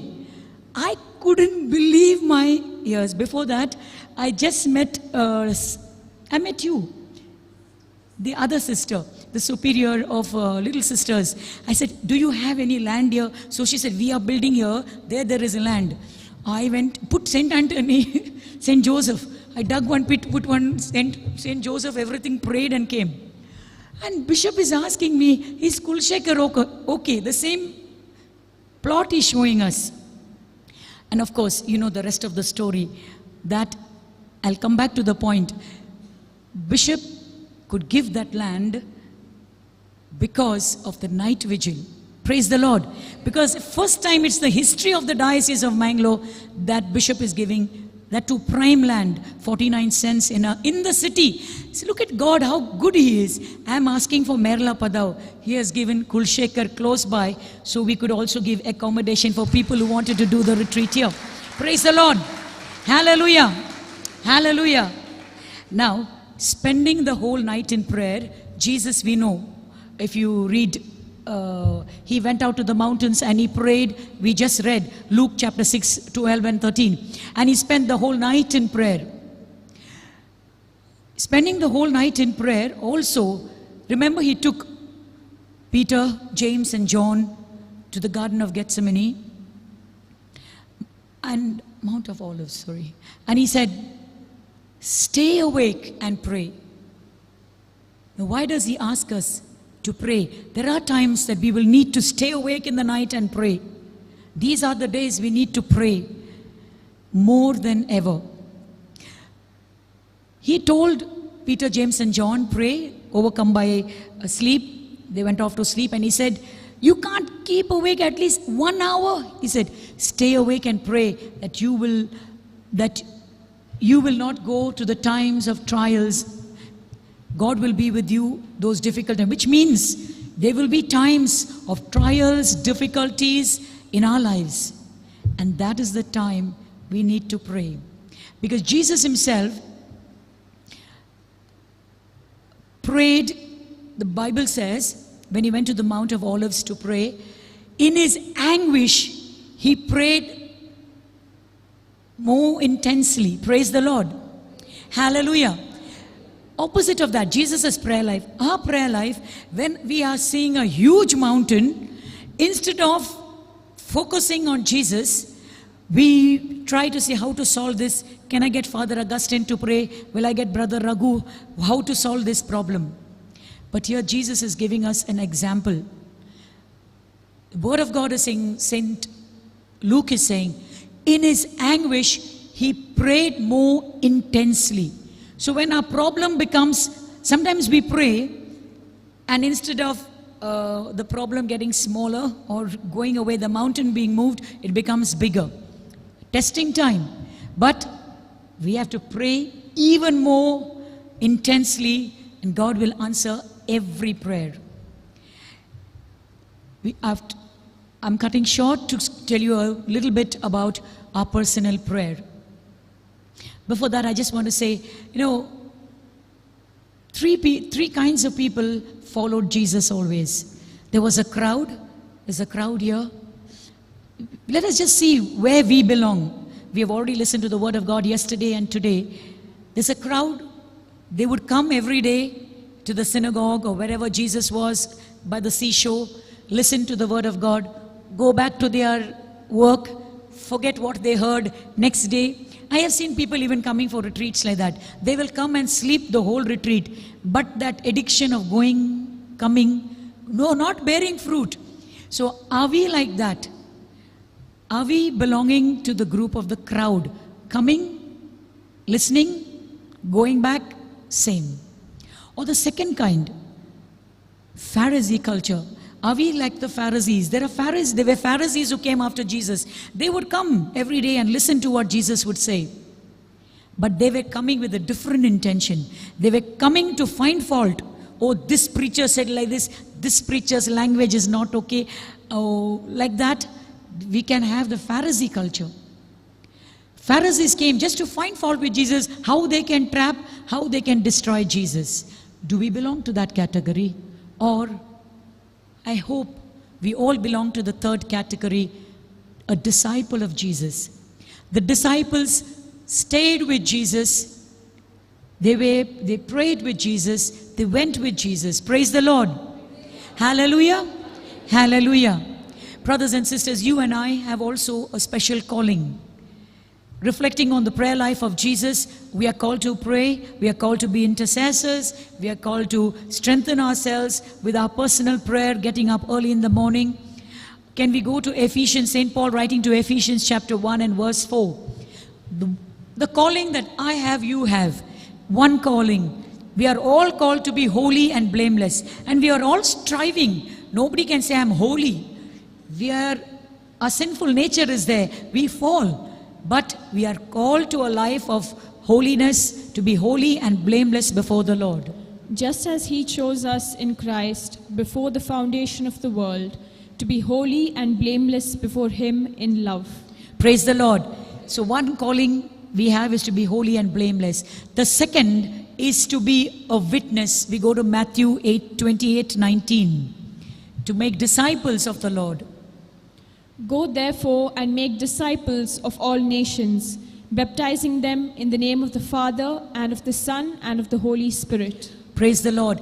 The second calling all of us have, to make disciples. We have to be disciples, be holy and blameless, make disciples. And for this, in Luke chapter 24 and verse 49, he says, he promises the Holy Spirit.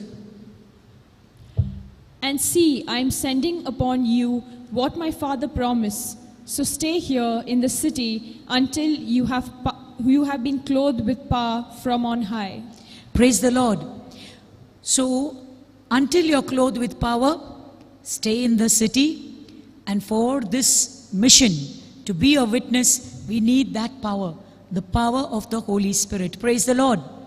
Acts of the Apostles, chapter 1, verse 8. One more calling that we are there, the second calling, called to be a witness. But you will receive power when the Holy Spirit has come upon you, and you will be my witnesses in Jerusalem, in all Judea and Samaria, and to the ends of the earth. Praise the Lord. So you understand that we are called to be holy and blameless. We are called to be a witness. To make disciples. And for this he says, Isaiah 45 verse 1, I have called you by name. Even if you are sitting here, it's not by chance. Father's constantly telling us, love of the Father has drawn us. And Jesus again says, I have called you by name. Chosen you by name and called you, and for this mission. And when did he choose us? If you go to the psalmist in Psalm 139 and verse 16 says, before the foundations of the world, he chose you and me. Praise the Lord. Hallelujah. Your eyes beheld my unformed substance. In your book were written all the days that were formed for me, when none of them as yet existed. Praise the Lord. Hallelujah. Hallelujah. So this day also that we will be sitting in His presence is also recorded in the book of the Lord. So we finished the second calling, and the third calling is a special calling that every one of us have got. We cannot say, no, that is only for her and that is only for him. Each one has got a special calling. Like Peter, he was called to lead the church. Peter, like I said, no, God is calling us. He's saying, and wait in Jerusalem till you're clothed with power from on high. He told Peter, you will be a fisher of men. Peter, uneducated, uncultured, I must say, because he will talk out of turn also. A simpleton, a fisherman, timid.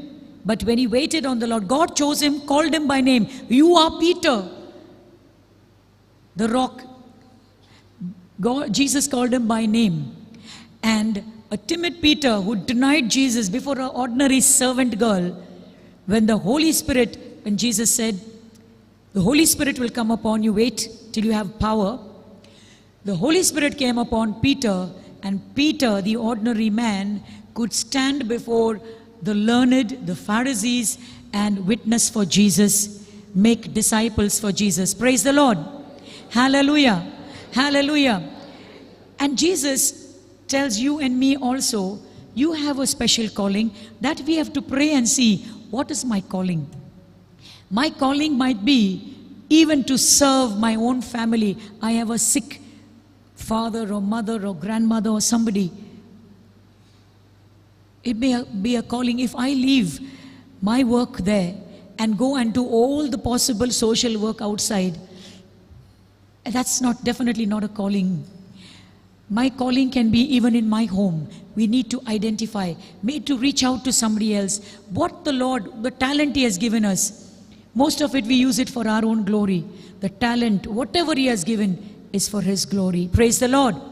And when we are ready to try to walk blameless, holy before the Lord, when we are trying to make disciples, to be a witness for Jesus, times of trial, difficulty, testing will come. Jesus Himself warned Simon Peter. If you go to the Gospel of Luke chapter 22 and verse 31. Simon, Simon, listen. Satan has demanded to sift all of you like wheat. But I have prayed for you that your own faith may not fail. And you, when once you have turned back, strengthen your brothers. Praise the Lord. The mission of Peter to strengthen his brothers. He said once when you have turned back, you know how he denied Jesus, he repented, turned back, and he says once when you, this is all before it happened. Jesus is telling Simon, once you're turned back, strengthen your brothers. Praise the Lord. And that is what Jesus is assuring all of us. I have prayed for you. Don't wait for somebody to put his hands on your head and pray. The King of Kings, the source of every blessing. Brother was saying, oh, blessings are all around us. Only thing is we have not opened our spiritual eyes to see. So, Jesus Himself says, Satan has demanded to sift all of you. He didn't tell, sift you. All of you like wheat. You know, we are hearing the word of God. Somebody will talk something else, negative, contrary, sifting us. But He says, but I have prayed for you. He's giving us that hope again. Jesus Himself says, I have prayed for you. And the Bible tells us Jesus is seated at the right hand of the Father making intercession for us. Praise the Lord. So He's continuing to pray for all of us. Praise the Lord. Hallelujah. Brothers and sisters, He chose His disciples. He called them apostles. And they followed Jesus. For 3 years they saw the ministry of Jesus. They saw the mighty works of Jesus. Jesus walking on water. Jesus healing the leper, giving sight to the blind, bringing the dead back to life. They saw all these glamorous, I must say, miracles. But none of them asked Jesus, give us that power to do those miracles. Praise the Lord. Rather, they asked Jesus for one thing. They asked Jesus, Lord, She's giving me the answer there already. Teach us to pray. Teach us to? Teach us to? You think they didn't know how to pray? The Jewish people, of course they knew how to pray. If they could ask Jesus, teach us how to pray, would mean they found something different in Jesus' prayer. They saw that before anything that Jesus did, he would pray. He was calling Abba, God his Father. And that kind of prayer that Jesus was praying, all they could ask for was, teach us to pray. And that also should be our prayer. Lord, teach me to pray. Teach me to pray the way you want me to pray. My personal prayer. Brother said about the family prayer, how the families are breaking. Yes, brothers and sisters, Word of God is clearly saying, Matthew 18:19, when two of you gather together in my name, we always hear it, but we don't believe it. Even when we start a prayer, we say, when two or three are gathered in my name, I am there, Lord, we welcome you. Simply, without really believing. His word is true. When two or three are come together in my name, I am there. When husband and wife, children come together to pray, we are more than two of us, right? Is he there or not? Then won't our prayer be answered? So we should believe that family prayer, Jesus is there, two or three are gathered. He says in the Gospel of Matthew, when two of you agree and pray for anything on earth, it is done by your Father in heaven. When we pray in one spirit, that's what brother was talking about, a husband and wife, they are one. So, husband and wife, the one, praying together, 100% that prayer is answered. Praise the Lord. Praise the Lord. When two of you agree in one spirit and pray, a husband and wife in one spirit, you pray. Don't worry about your problems and say, my problem. I met a few people yesterday also, they said, my problem. I said, you were listening to the word of God so much, by now you should have understood. Don't look at your problem, don't look at your mountain. Run after Jesus. Everything else will come to you. Like I always say, as the psalmist said, commit your ways to the Lord and he will give you the desires of your heart. We have not fallen from heaven, but we are heading to go back there. We are journeying towards the promised land, heaven. We are all journeying, and for this we truly need prayer. Jesus went to deserted places alone. Elsewhere it is said in the Bible, go to your room. When people who are against charismatic say, but it is said, go to your room, close the door and pray. Yes, that's your personal prayer. That has power for you and it strengthens you.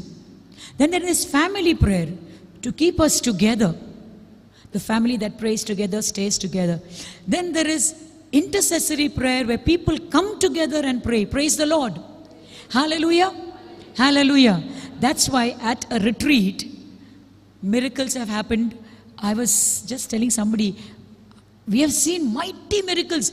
The lame walking and the bedridden with full soul getting healed, getting up. Those days in Pota. But now many years, those kind of miracles have not been happening. I don't know why. Maybe there's a time for everything. Intercessory, because you know why? There is, one thing is, lot of people praying together has a different kind of power. If you go to the Acts of the Apostles, Peter, the leader, now is put behind bars. And in the house of Mark, Saint Mark, they have gathered together to pray for Peter.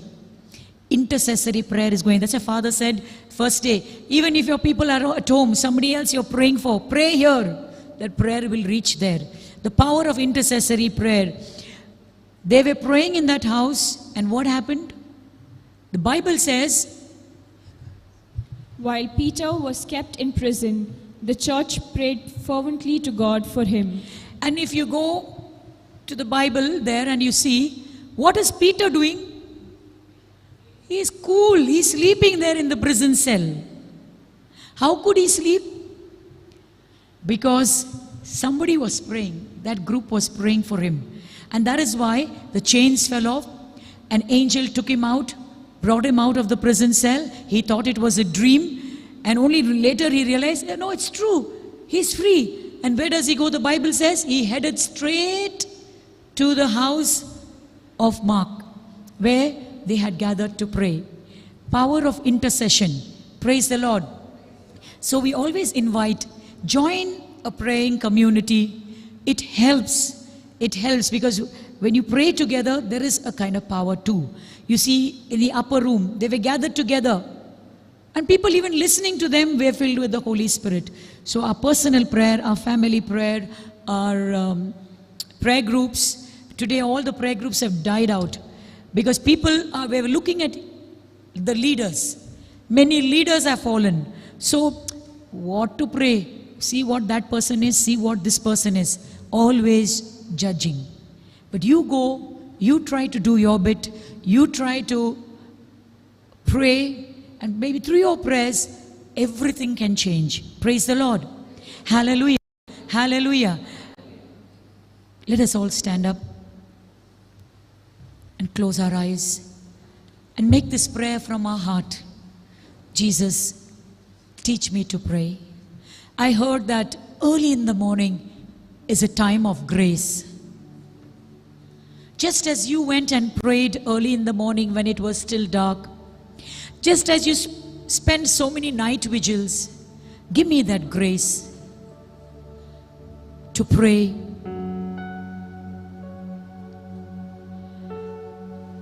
And Lord, you have asked me to pray so that I may not fall when I face temptations. Lord, you said pray that you may not come into the time of trial. We know trials, difficulties, burdens will come our way. But teach us to pray. Lord, you overcame grief by praying intensely. You never gave up. Teach us never to give up, even if it means years of prayers. Just as you prayed more earnestly, give us that grace.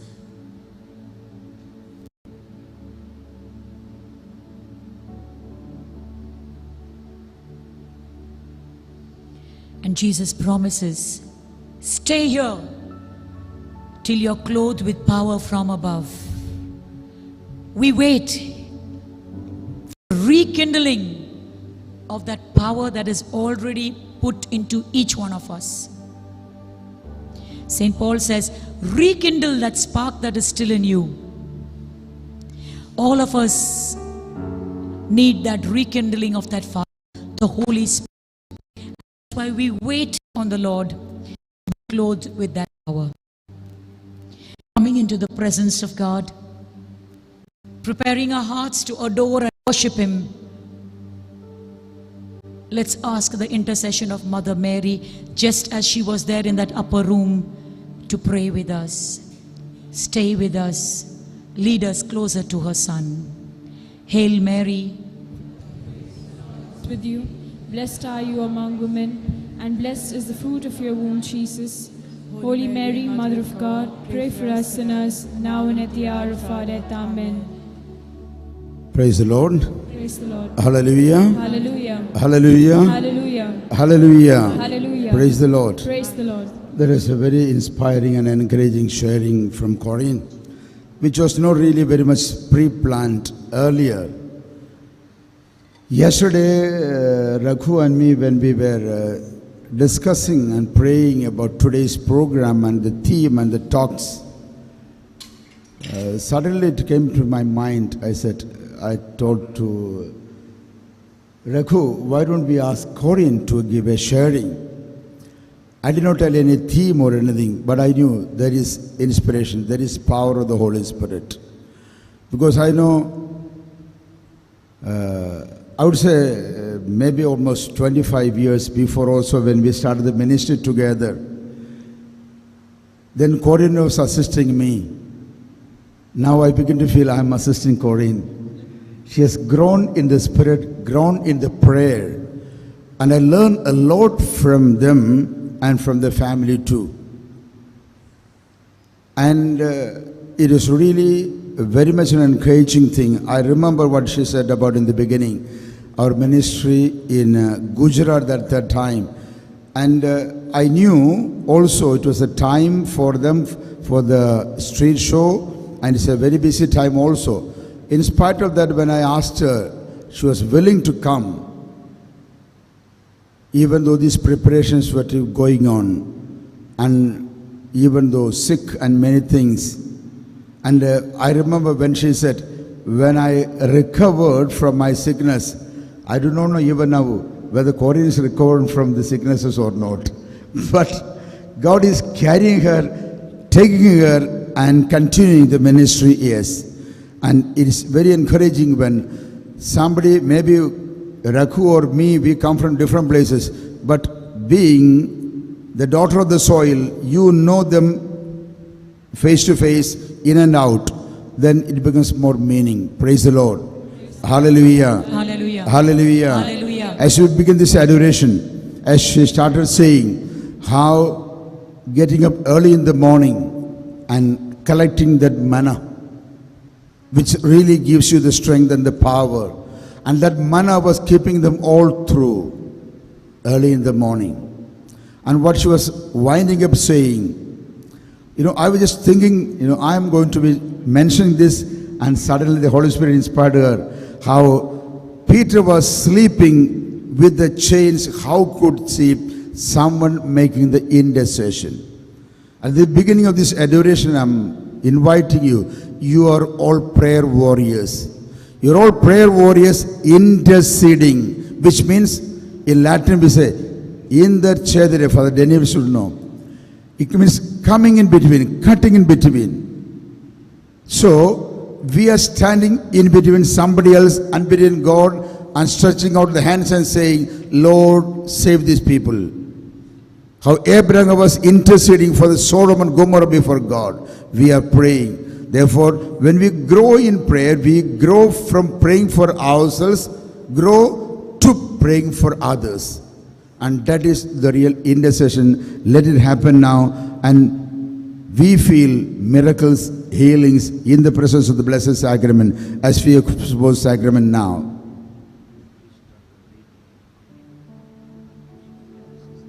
One reminder is that anybody more to make your confessions, lift up your hands. Anybody more to make your confessions, please move to the side over here. The volunteers will be taking you now. After confessions, you can come back. There are a few more priests waiting there for you. Just keep moving to the right side, and there are the volunteers to help you. Any amount of people, don't worry about the last moment also. All those who are there, fathers will help you so that tomorrow it becomes a glorious time that we all have made our confessions. Others may kindly kneel down if you can, if not be seated, to welcome Jesus on the holy altar.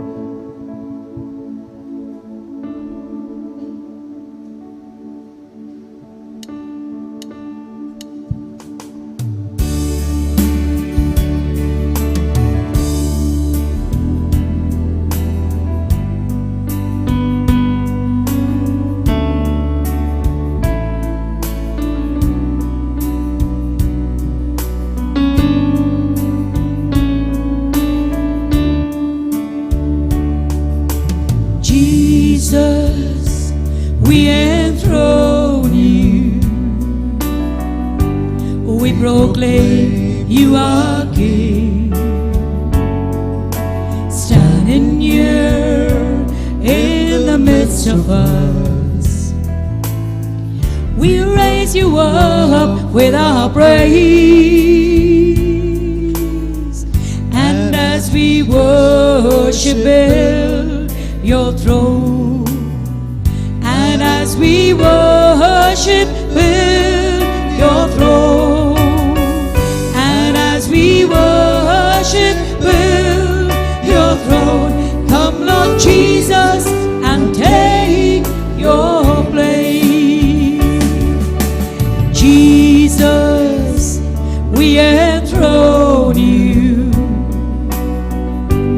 we proclaim you are King. Standing here in the midst of us, we raise you up with our praise as we worship in your throne, and as we worship in your throne, and as we worship in your throne, come Lord Jesus and take your place. Come Lord Jesus, come Lord Jesus and take your place. Come Lord Jesus and take your place.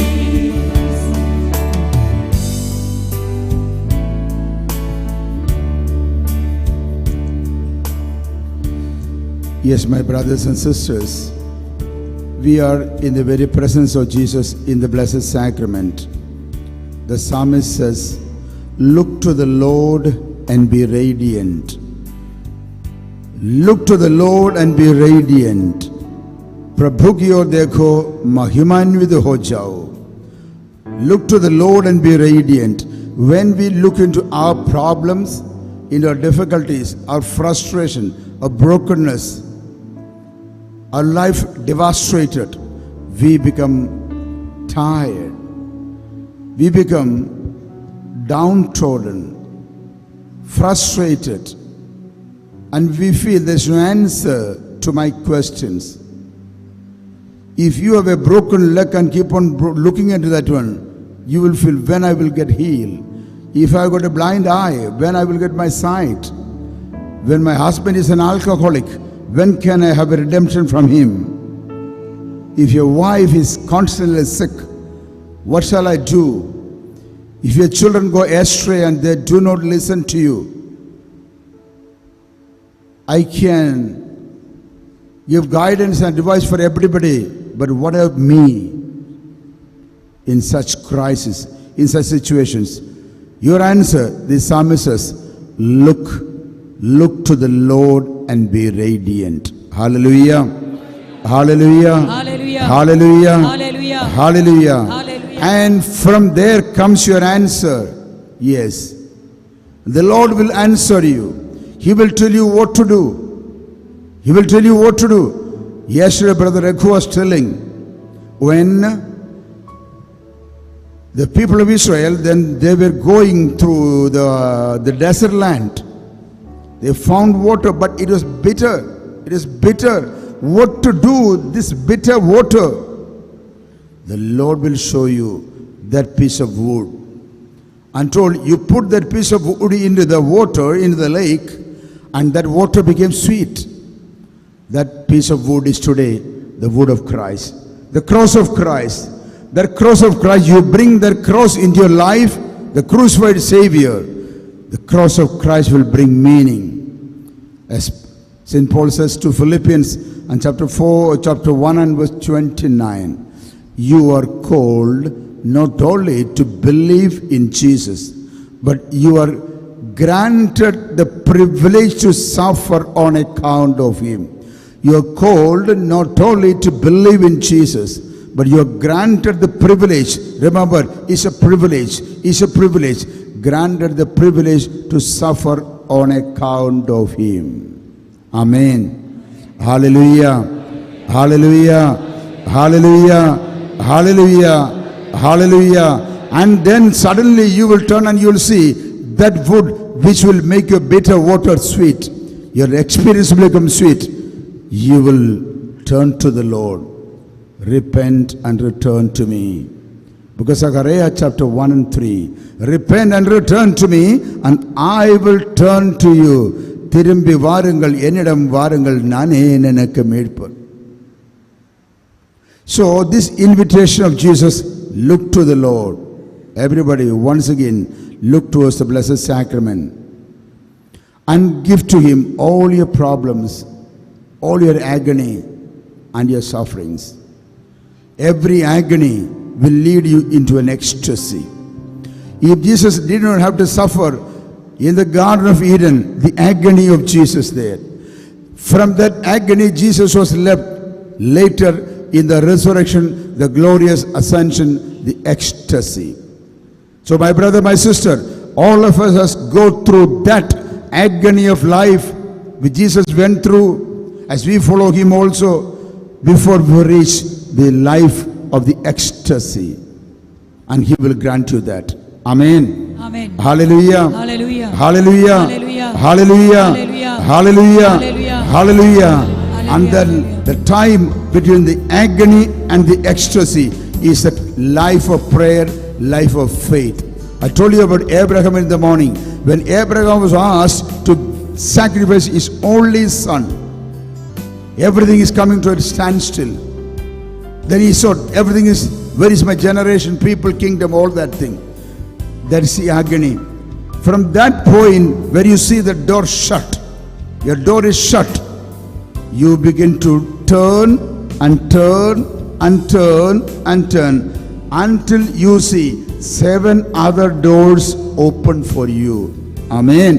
Amen. Hallelujah. Hallelujah. Hallelujah. Hallelujah. And the journey that you travel in faith, from the time you see the door shut against you and turning and traveling until you see 7 doors open for you, and that is your ecstasy. That is your life of prayer, and that is your life of faith. That is a life of journey. My brother, my sister, cheer up my brother, cheer up my sister. Take courage, take courage. You shall receive the answer immediately. As the book of Baruch chapter 4 and verse 19 to 21 says, call upon the name of God, call upon the name of God, you will receive the answer immediately. Let us stand up and call upon the name of God as we join in this hymn, in this beautiful prayer. You are claiming for a miracle in your life. If you can stand up. You are my strength when I am weak. You are the treasure that I seek. You are my all in all. Everyone together. Seeking you as a precious jewel. Lord, to give up, I'd be a fool. You are my all in all. Yes, oh, you are all my all. Jesus, Lamb of God, worthy is your name. Jesus, Lamb of God, worthy is your name. Come on, everyone together. Taking my sin, my cross, my shame, rising again, I bless your name. You are my all in all. And when I fall down, you pick me up. When I am dry, you fill my cup. You are my all in all. Jesus, Jesus, Lamb of God, worthy is your name. Jesus, Everybody, Lamb of God, call upon the name of Jesus. worthy is your name. Yes, Lord, you are the Lamb of God, sacrificed on the altar of the cross. Yes, Lord. And you are worthy, worthy, O Lord Jesus, Oh, Jesus. taking my sin, my shame, Oh, Jesus. and rising again. We bless your name, Lord. Thank you, Jesus.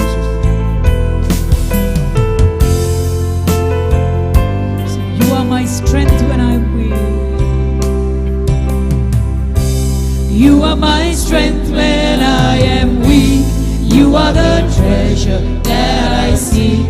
You are my all in all. Amen.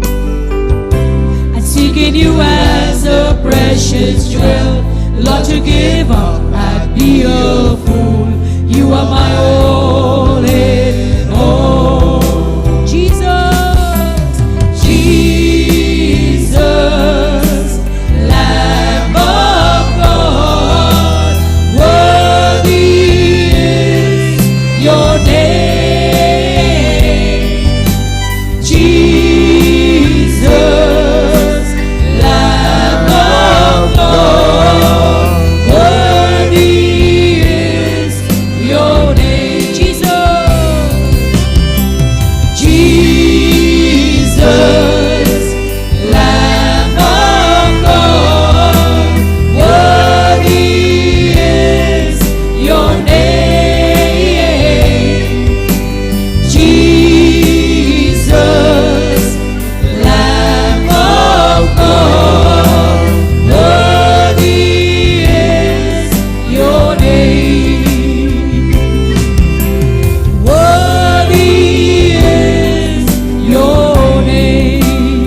hallelujah, hallelujah, hallelujah, hallelujah, hallelujah, hallelujah, hallelujah, hallelujah, hallelujah, hallelujah, hallelujah, hallelujah.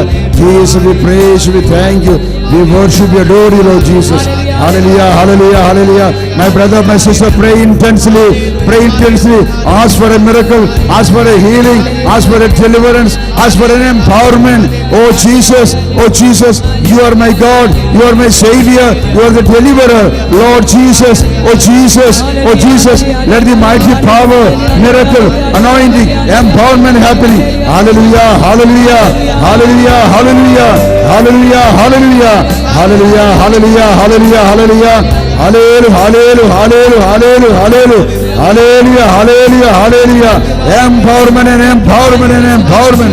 Hallelujah, hallelujah, hallelujah, hallelujah. Jesus, you are my God, you are the Savior, you are the healer, you are the deliverer, you are God, you are Lord. Hallelujah, hallelujah. Hallelujah, hallelujah, hallelujah, hallelujah, hallelujah, hallelujah, hallelujah, hallelujah, hallelujah. Receive the healing, receive the power, receive the power. Praise God, praise God. Oh my brother, my sister, you can feel the vibration of the Spirit on your body now. Oh Jesus, the Spirit of the Lord is hovering over you, moving over you. Oh, receive the power, receive the power. Let all evil powers depart from you. Let satanic powers depart from you. Let there be healing. Cancer heal. Let the mighty power of Tumor be healed. Paralysis heal. Blood pressure heal. Hallelujah. Oh Jesus, healing of the heart problem, healing of the kidneys, oh kidney, all the orthopedic problems, all the blood disorder, skin disorder, oh Jesus, all the dermatological problems will depart. Oh Jesus, bless all the couples, all the families, all the teenagers, all the youth, oh Jesus, all the elderly couples, oh Jesus, the widows, the singles, oh Jesus, we cry before you, we cry before you. Jesus, miracles, hallelujah, hallelujah, hallelujah, hallelujah, hallelujah, hallelujah. You are worthy, King of kings and Lord of lords. You are worthy, worthy. You are worthy, King of kings and Lord of lords. We worship you, the King of kings and Lord of lords. We worship you. Cry out, holy, Everybody. holy. You are holy, King of kings and Lord of lords. You are holy, holy, holy. You are holy, the King of kings and Lord of lords. Waving your hands before God, along with the angels and King of saints. kings and Lord of lords, we worship you. Call on the name of Jesus. Jesus, you're my Jesus, the King of kings and Lord of lords. You are Oh, Jesus. keep on praying, keep on praying. Jesus. The Lord is blessing Margaret, Johnny, Antoinette. Oh, the Lord is blessing you, Francis.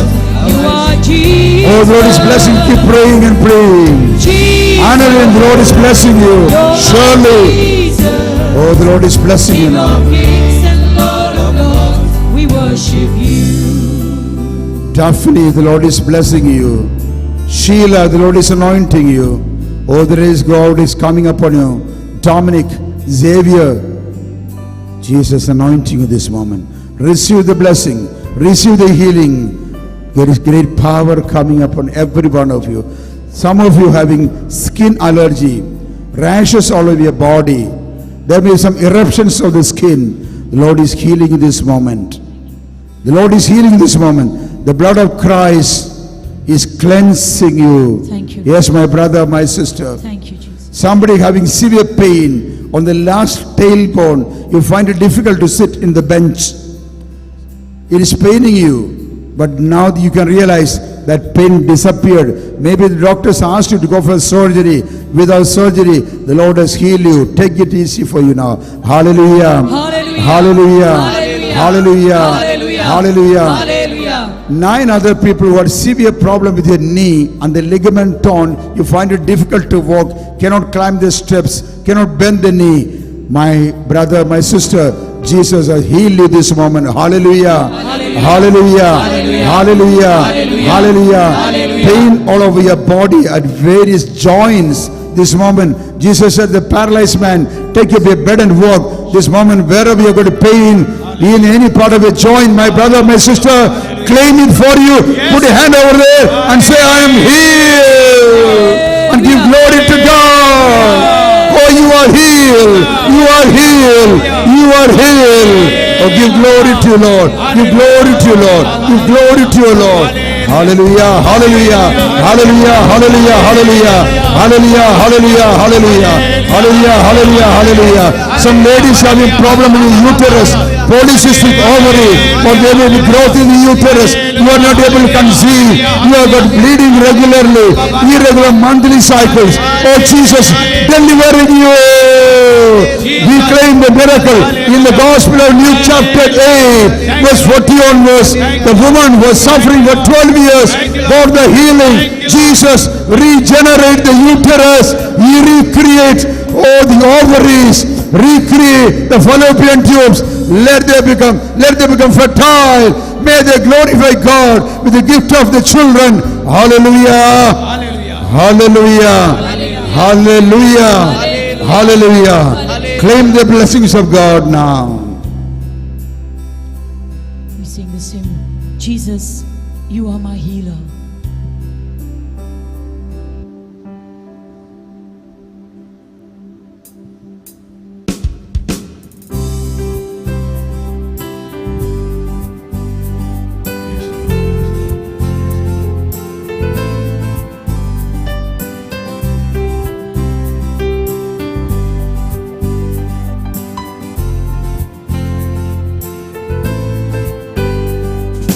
Jesus, Son of God, only you can save me, suffering on the cross. You gave your all, willingly paid the price for me. Now I am free to worship Jesus, you are my healer, Lord Jesus. Touch me and I will be free. For by your stripes I am healed. I am healed. Oh Jesus, you are my Savior, oh Jesus. You are my strength and my shield. Put my trust in your name, Jesus.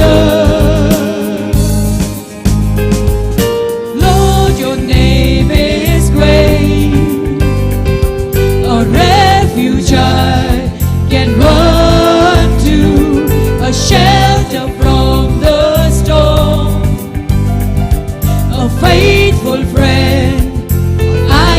Depend on you, my God, my King. I lift my voice to worship Jesus. You are my healer. Everybody, lift up your hands and pray. You are the healer. Touch me and I will be free. For by your stripes I am healed. I am healed.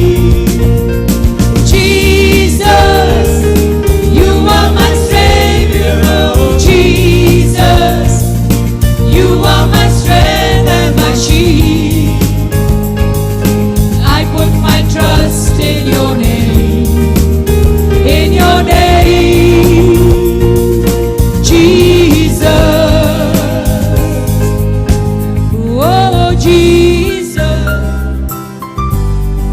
Hallelujah. Hallelujah. Hallelujah. Hallelujah. Praise you, Jesus. Praise you, Jesus. Thank you, Jesus. Thank you, Jesus. Please be seated for a while. You know, originally when this retreat was planned, it was just for the people coming over here. But yesterday we really realized this is going online. And then yesterday when we were going back, Corinne was showing me some messages of the healings and other things. Is the phone still with you or not? Yeah, but you can say what you read from Bombay or somebody said? Yeah, in the morning I made him stand up. Mr. Peter Fernandez gave his testimony that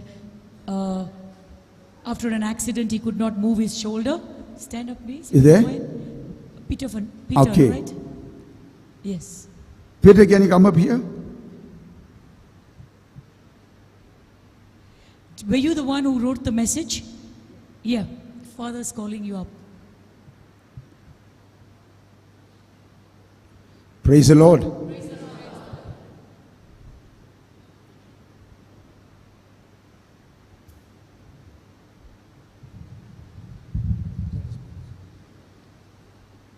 Yesterday, while praying, the same session of the healing, I had this pain in my left hand. And 2 years ago, I had an accident. And doctor had told me about a physiotherapy to be done every day. And there was hardly any improvement. And yesterday, while praying, hallelujah, the Lord told me to raise the hands. And I said, the Lord, I cannot raise the hand. It was paining. But he said, no, you raise the hands. And I raised the hand like this. Praise the Lord. Praise the Lord. Hallelujah. Hallelujah. Thank you, Peter. I could hardly keep the hand raised for a few seconds. Now I can freely keep the hand raised. Very good. Praise the Lord. Praise the Lord. Praise the Hallelujah. Lord. Praise the Lord. And praise Thank you, Peter. We continue praying for you. Praise the Lord. the Lord. Hallelujah. Hallelujah. And you know, when this was being seen online, there have been people who had been overnight taking flights from Bangalore and Bombay coming and attending the retreat. There are some of them sitting here with you. Praise the Lord. Hallelujah. Hallelujah. Hallelujah. When I was talking to some of them, they said, Father, I had important appointments today, but I thought I got an appointment with Jesus, then I take that one first. Hallelujah. Hallelujah. Hallelujah. You know, how you can be really, you know, whether you can bend God through your prayer, yes. God will change His plans through your prayer, yes. And you can claim miracles. I told you one thing, as Corinne was telling very well, how prayer can bring miracles in your life. I did not tell them earlier, but I got Minnie and Jerem sitting over here, who drove me all the way from Goa over to here. Can I call you up here now? Jerem. I did not tell them anything, so it may be a surprise. Doesn't matter, you come up here. You don't have to speak anything, I will speak. Come this way. Okay. These couples, they have got 2 sons. The elder one is Raphael, second one is Michael, both the archangels.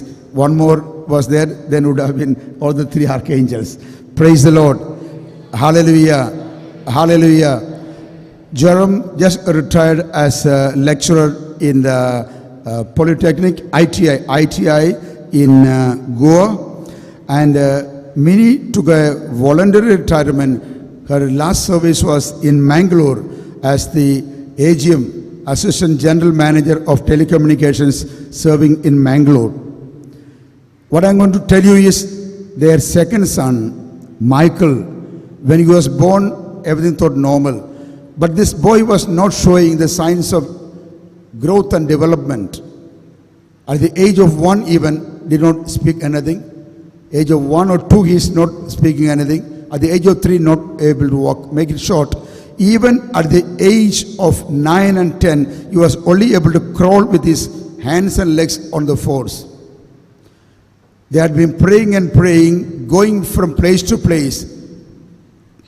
On way back, every moment they were telling, Father, I used to come from taking the bus, come to 1 hour, then overnight, then take the ferry there, from there carrying this child, and then take the next bus to go to Mangalore, from there next train to go to Trivandrum. All the way you cannot go because no milk to give this baby. So on the way get down somewhere and the train will go, and then get the milk for the baby to give. Like that, they struggled for many, many years. And they had been going from hospital to hospital in Mangalore, in Goa, in CMC Medical College, in Vellore, Trivandrum Medical College, and like that. Everywhere they will say, no hope, this boy will not speak, this boy will not walk. But they will not give up. They did not give up. You know, we had a small prayer center in Goa that was just bought as a house. And there they used to gather together and cry, keeping the baby in the lap. Just lying down like vegetable, crying and praying. I know people used to tell me, Father, how this many used to be crying and praying. And she was banging on the heart of Jesus. I will not let you go unless you bless me. How Jacob said it. Jacob said it. I don't want to prolong it to make it very short. When we came on Thursday we came to St. Aloysius College. We went to the office there to collect the postgraduate degree of their son Michael, who did his post-graduation in. He's a smart boy now. He's able to, today because of some other engagement, he did not come, otherwise he is also in our group now. God can work miracles. And nobody ever thought, even now when people see, those who know him, they never thought Michael will walk, Michael can work. He's working. Just recently only he quit that job, looking for something better. Many, would you like to share anything in this point? You have got about only just 3 or 4 minutes. I'm not worthy to stand in this place. First of all, I thank God for giving this opportunity.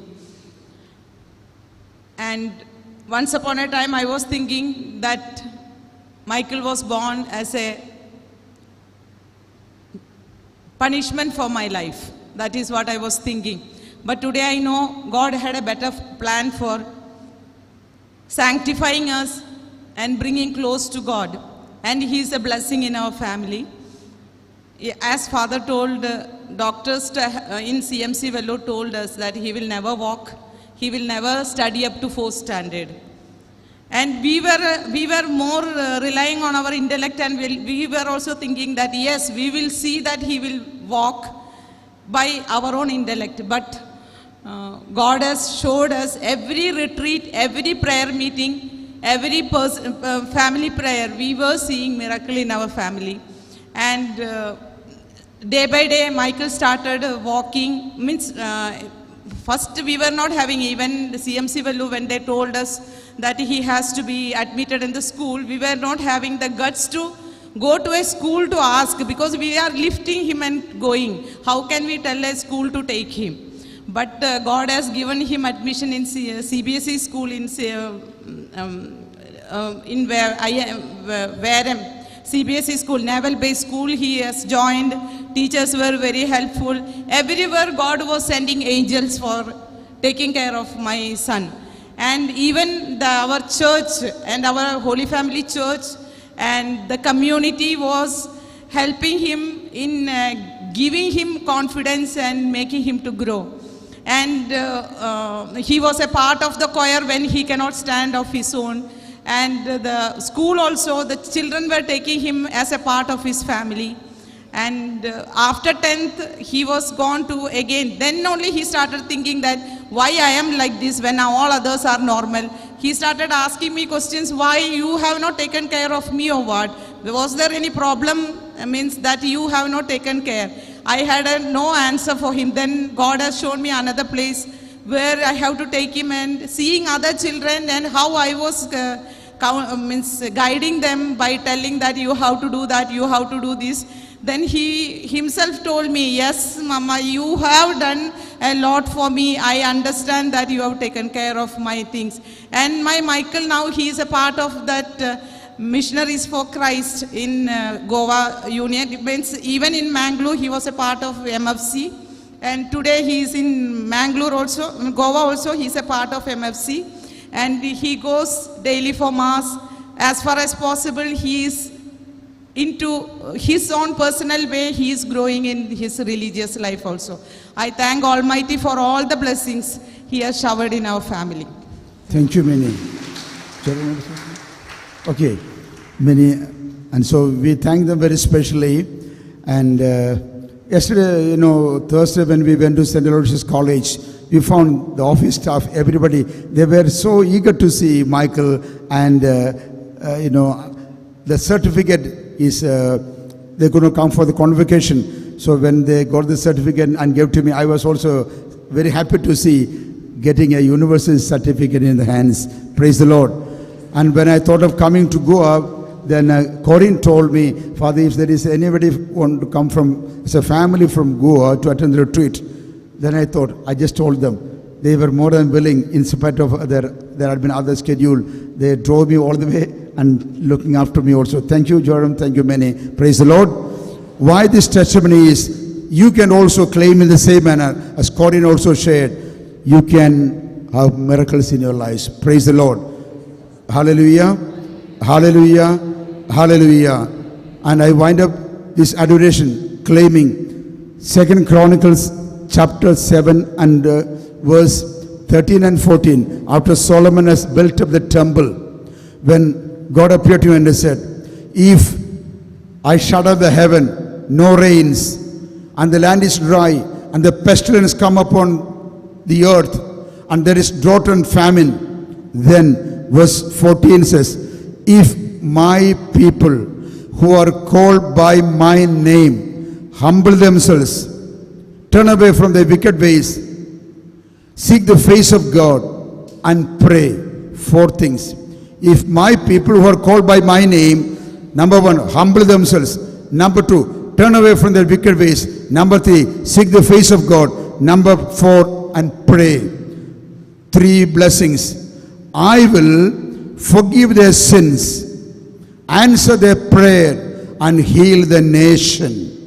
Heal the nation. Very particularly when the time is there of this great pandemic swallowing the world, healing of the nation is very important. We claim therefore 2 Chronicles 7 and 14. If my people called by my name humble themselves, turn away from their wicked ways, seek the face of God, and pray, I will answer their prayers and forgive their sins, heal their nation. Amen. Hallelujah. Hallelujah.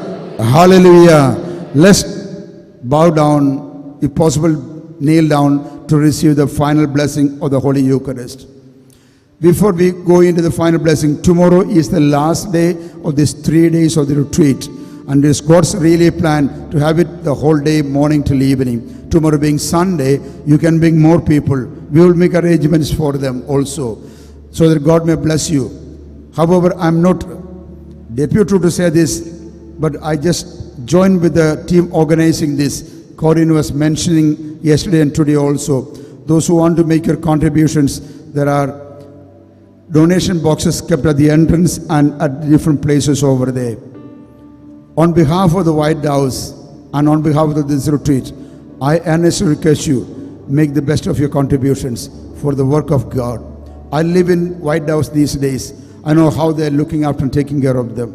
And these beautiful sessions over here are the arrangements made for them, and the food that we enjoy. Let your blessings be multiplied when you give for God's grace. God will definitely reward you 7 times or even more. And I would also pray very especially for our fathers and the community of the Carmelites here, the Infant Jesus Shrine. They are so devoted and dedicated and very caring, and opened up the whole campus for all of you. Therefore, let us pray for them also very especially. Now we receive the blessing of the Lord. Oh, come, let us adore Him. Oh, come, let us adore Him. Oh, come, let us adore Him, Christ the Lord. For He alone is worthy. For He alone is worthy. For He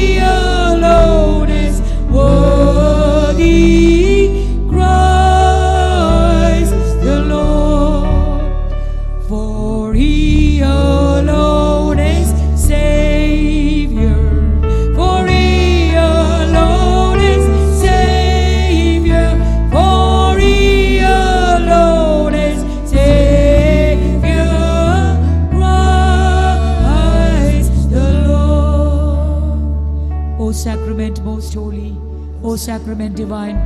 All praise and all thanksgiving be every moment thine. O sacrament most holy, O sacrament divine. All praise and all thanksgiving be every moment thine. O sacrament most holy, O sacrament divine.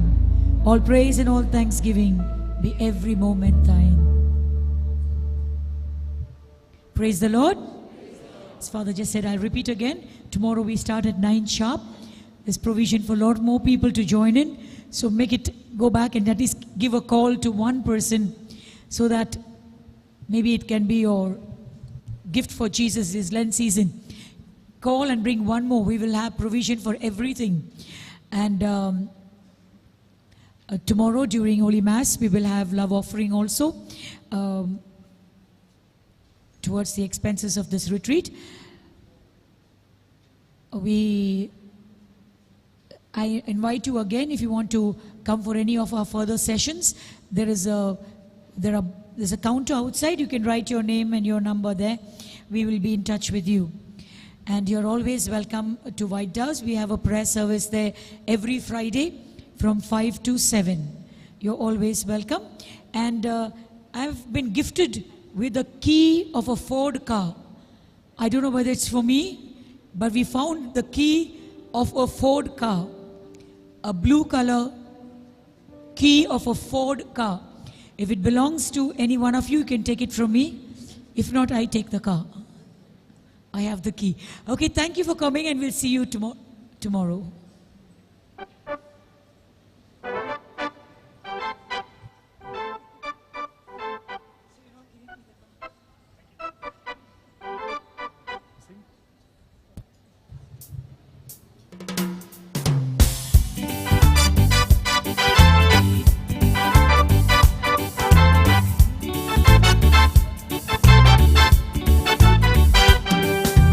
Oh, give thanks to the Lord, for His love will never end. Oh, give thanks to the Lord, for His love will never end. Sing to Him, sing your praise to Him, tell the world of all He has done. Fill the nation with celebration to welcome Him when He comes. Oh, give thanks to the Lord, for His love will never end. Oh, give thanks to the Lord, for His love will never end. Oh, oh, oh, oh, oh, heaven is in my heart. Oh, oh, oh, oh, oh, heaven is in my heart. Oh, oh, oh, oh, oh, heaven is in my heart. Oh, oh, oh, oh, oh, heaven is in my heart. For the kingdom of our God is here. Heaven is in my heart. The presence of His majesty. Heaven is in my heart. And in His presence joy abounds. Heaven is in my heart. The light of holiness surrounds. Heaven is in my heart. Everybody now, whoa, whoa, whoa, whoa, whoa. Heaven is in my heart. Yeah, yeah, yeah, yeah. Oh, whoa, whoa, whoa, whoa. Heaven is in my heart. Oh, God is so good. God is so good. God is so good. He's so good to me. God is so good. God is so good. Hallelujah. God is so good. Hallelujah. God is so good. He's so good to me. Praise the Lord.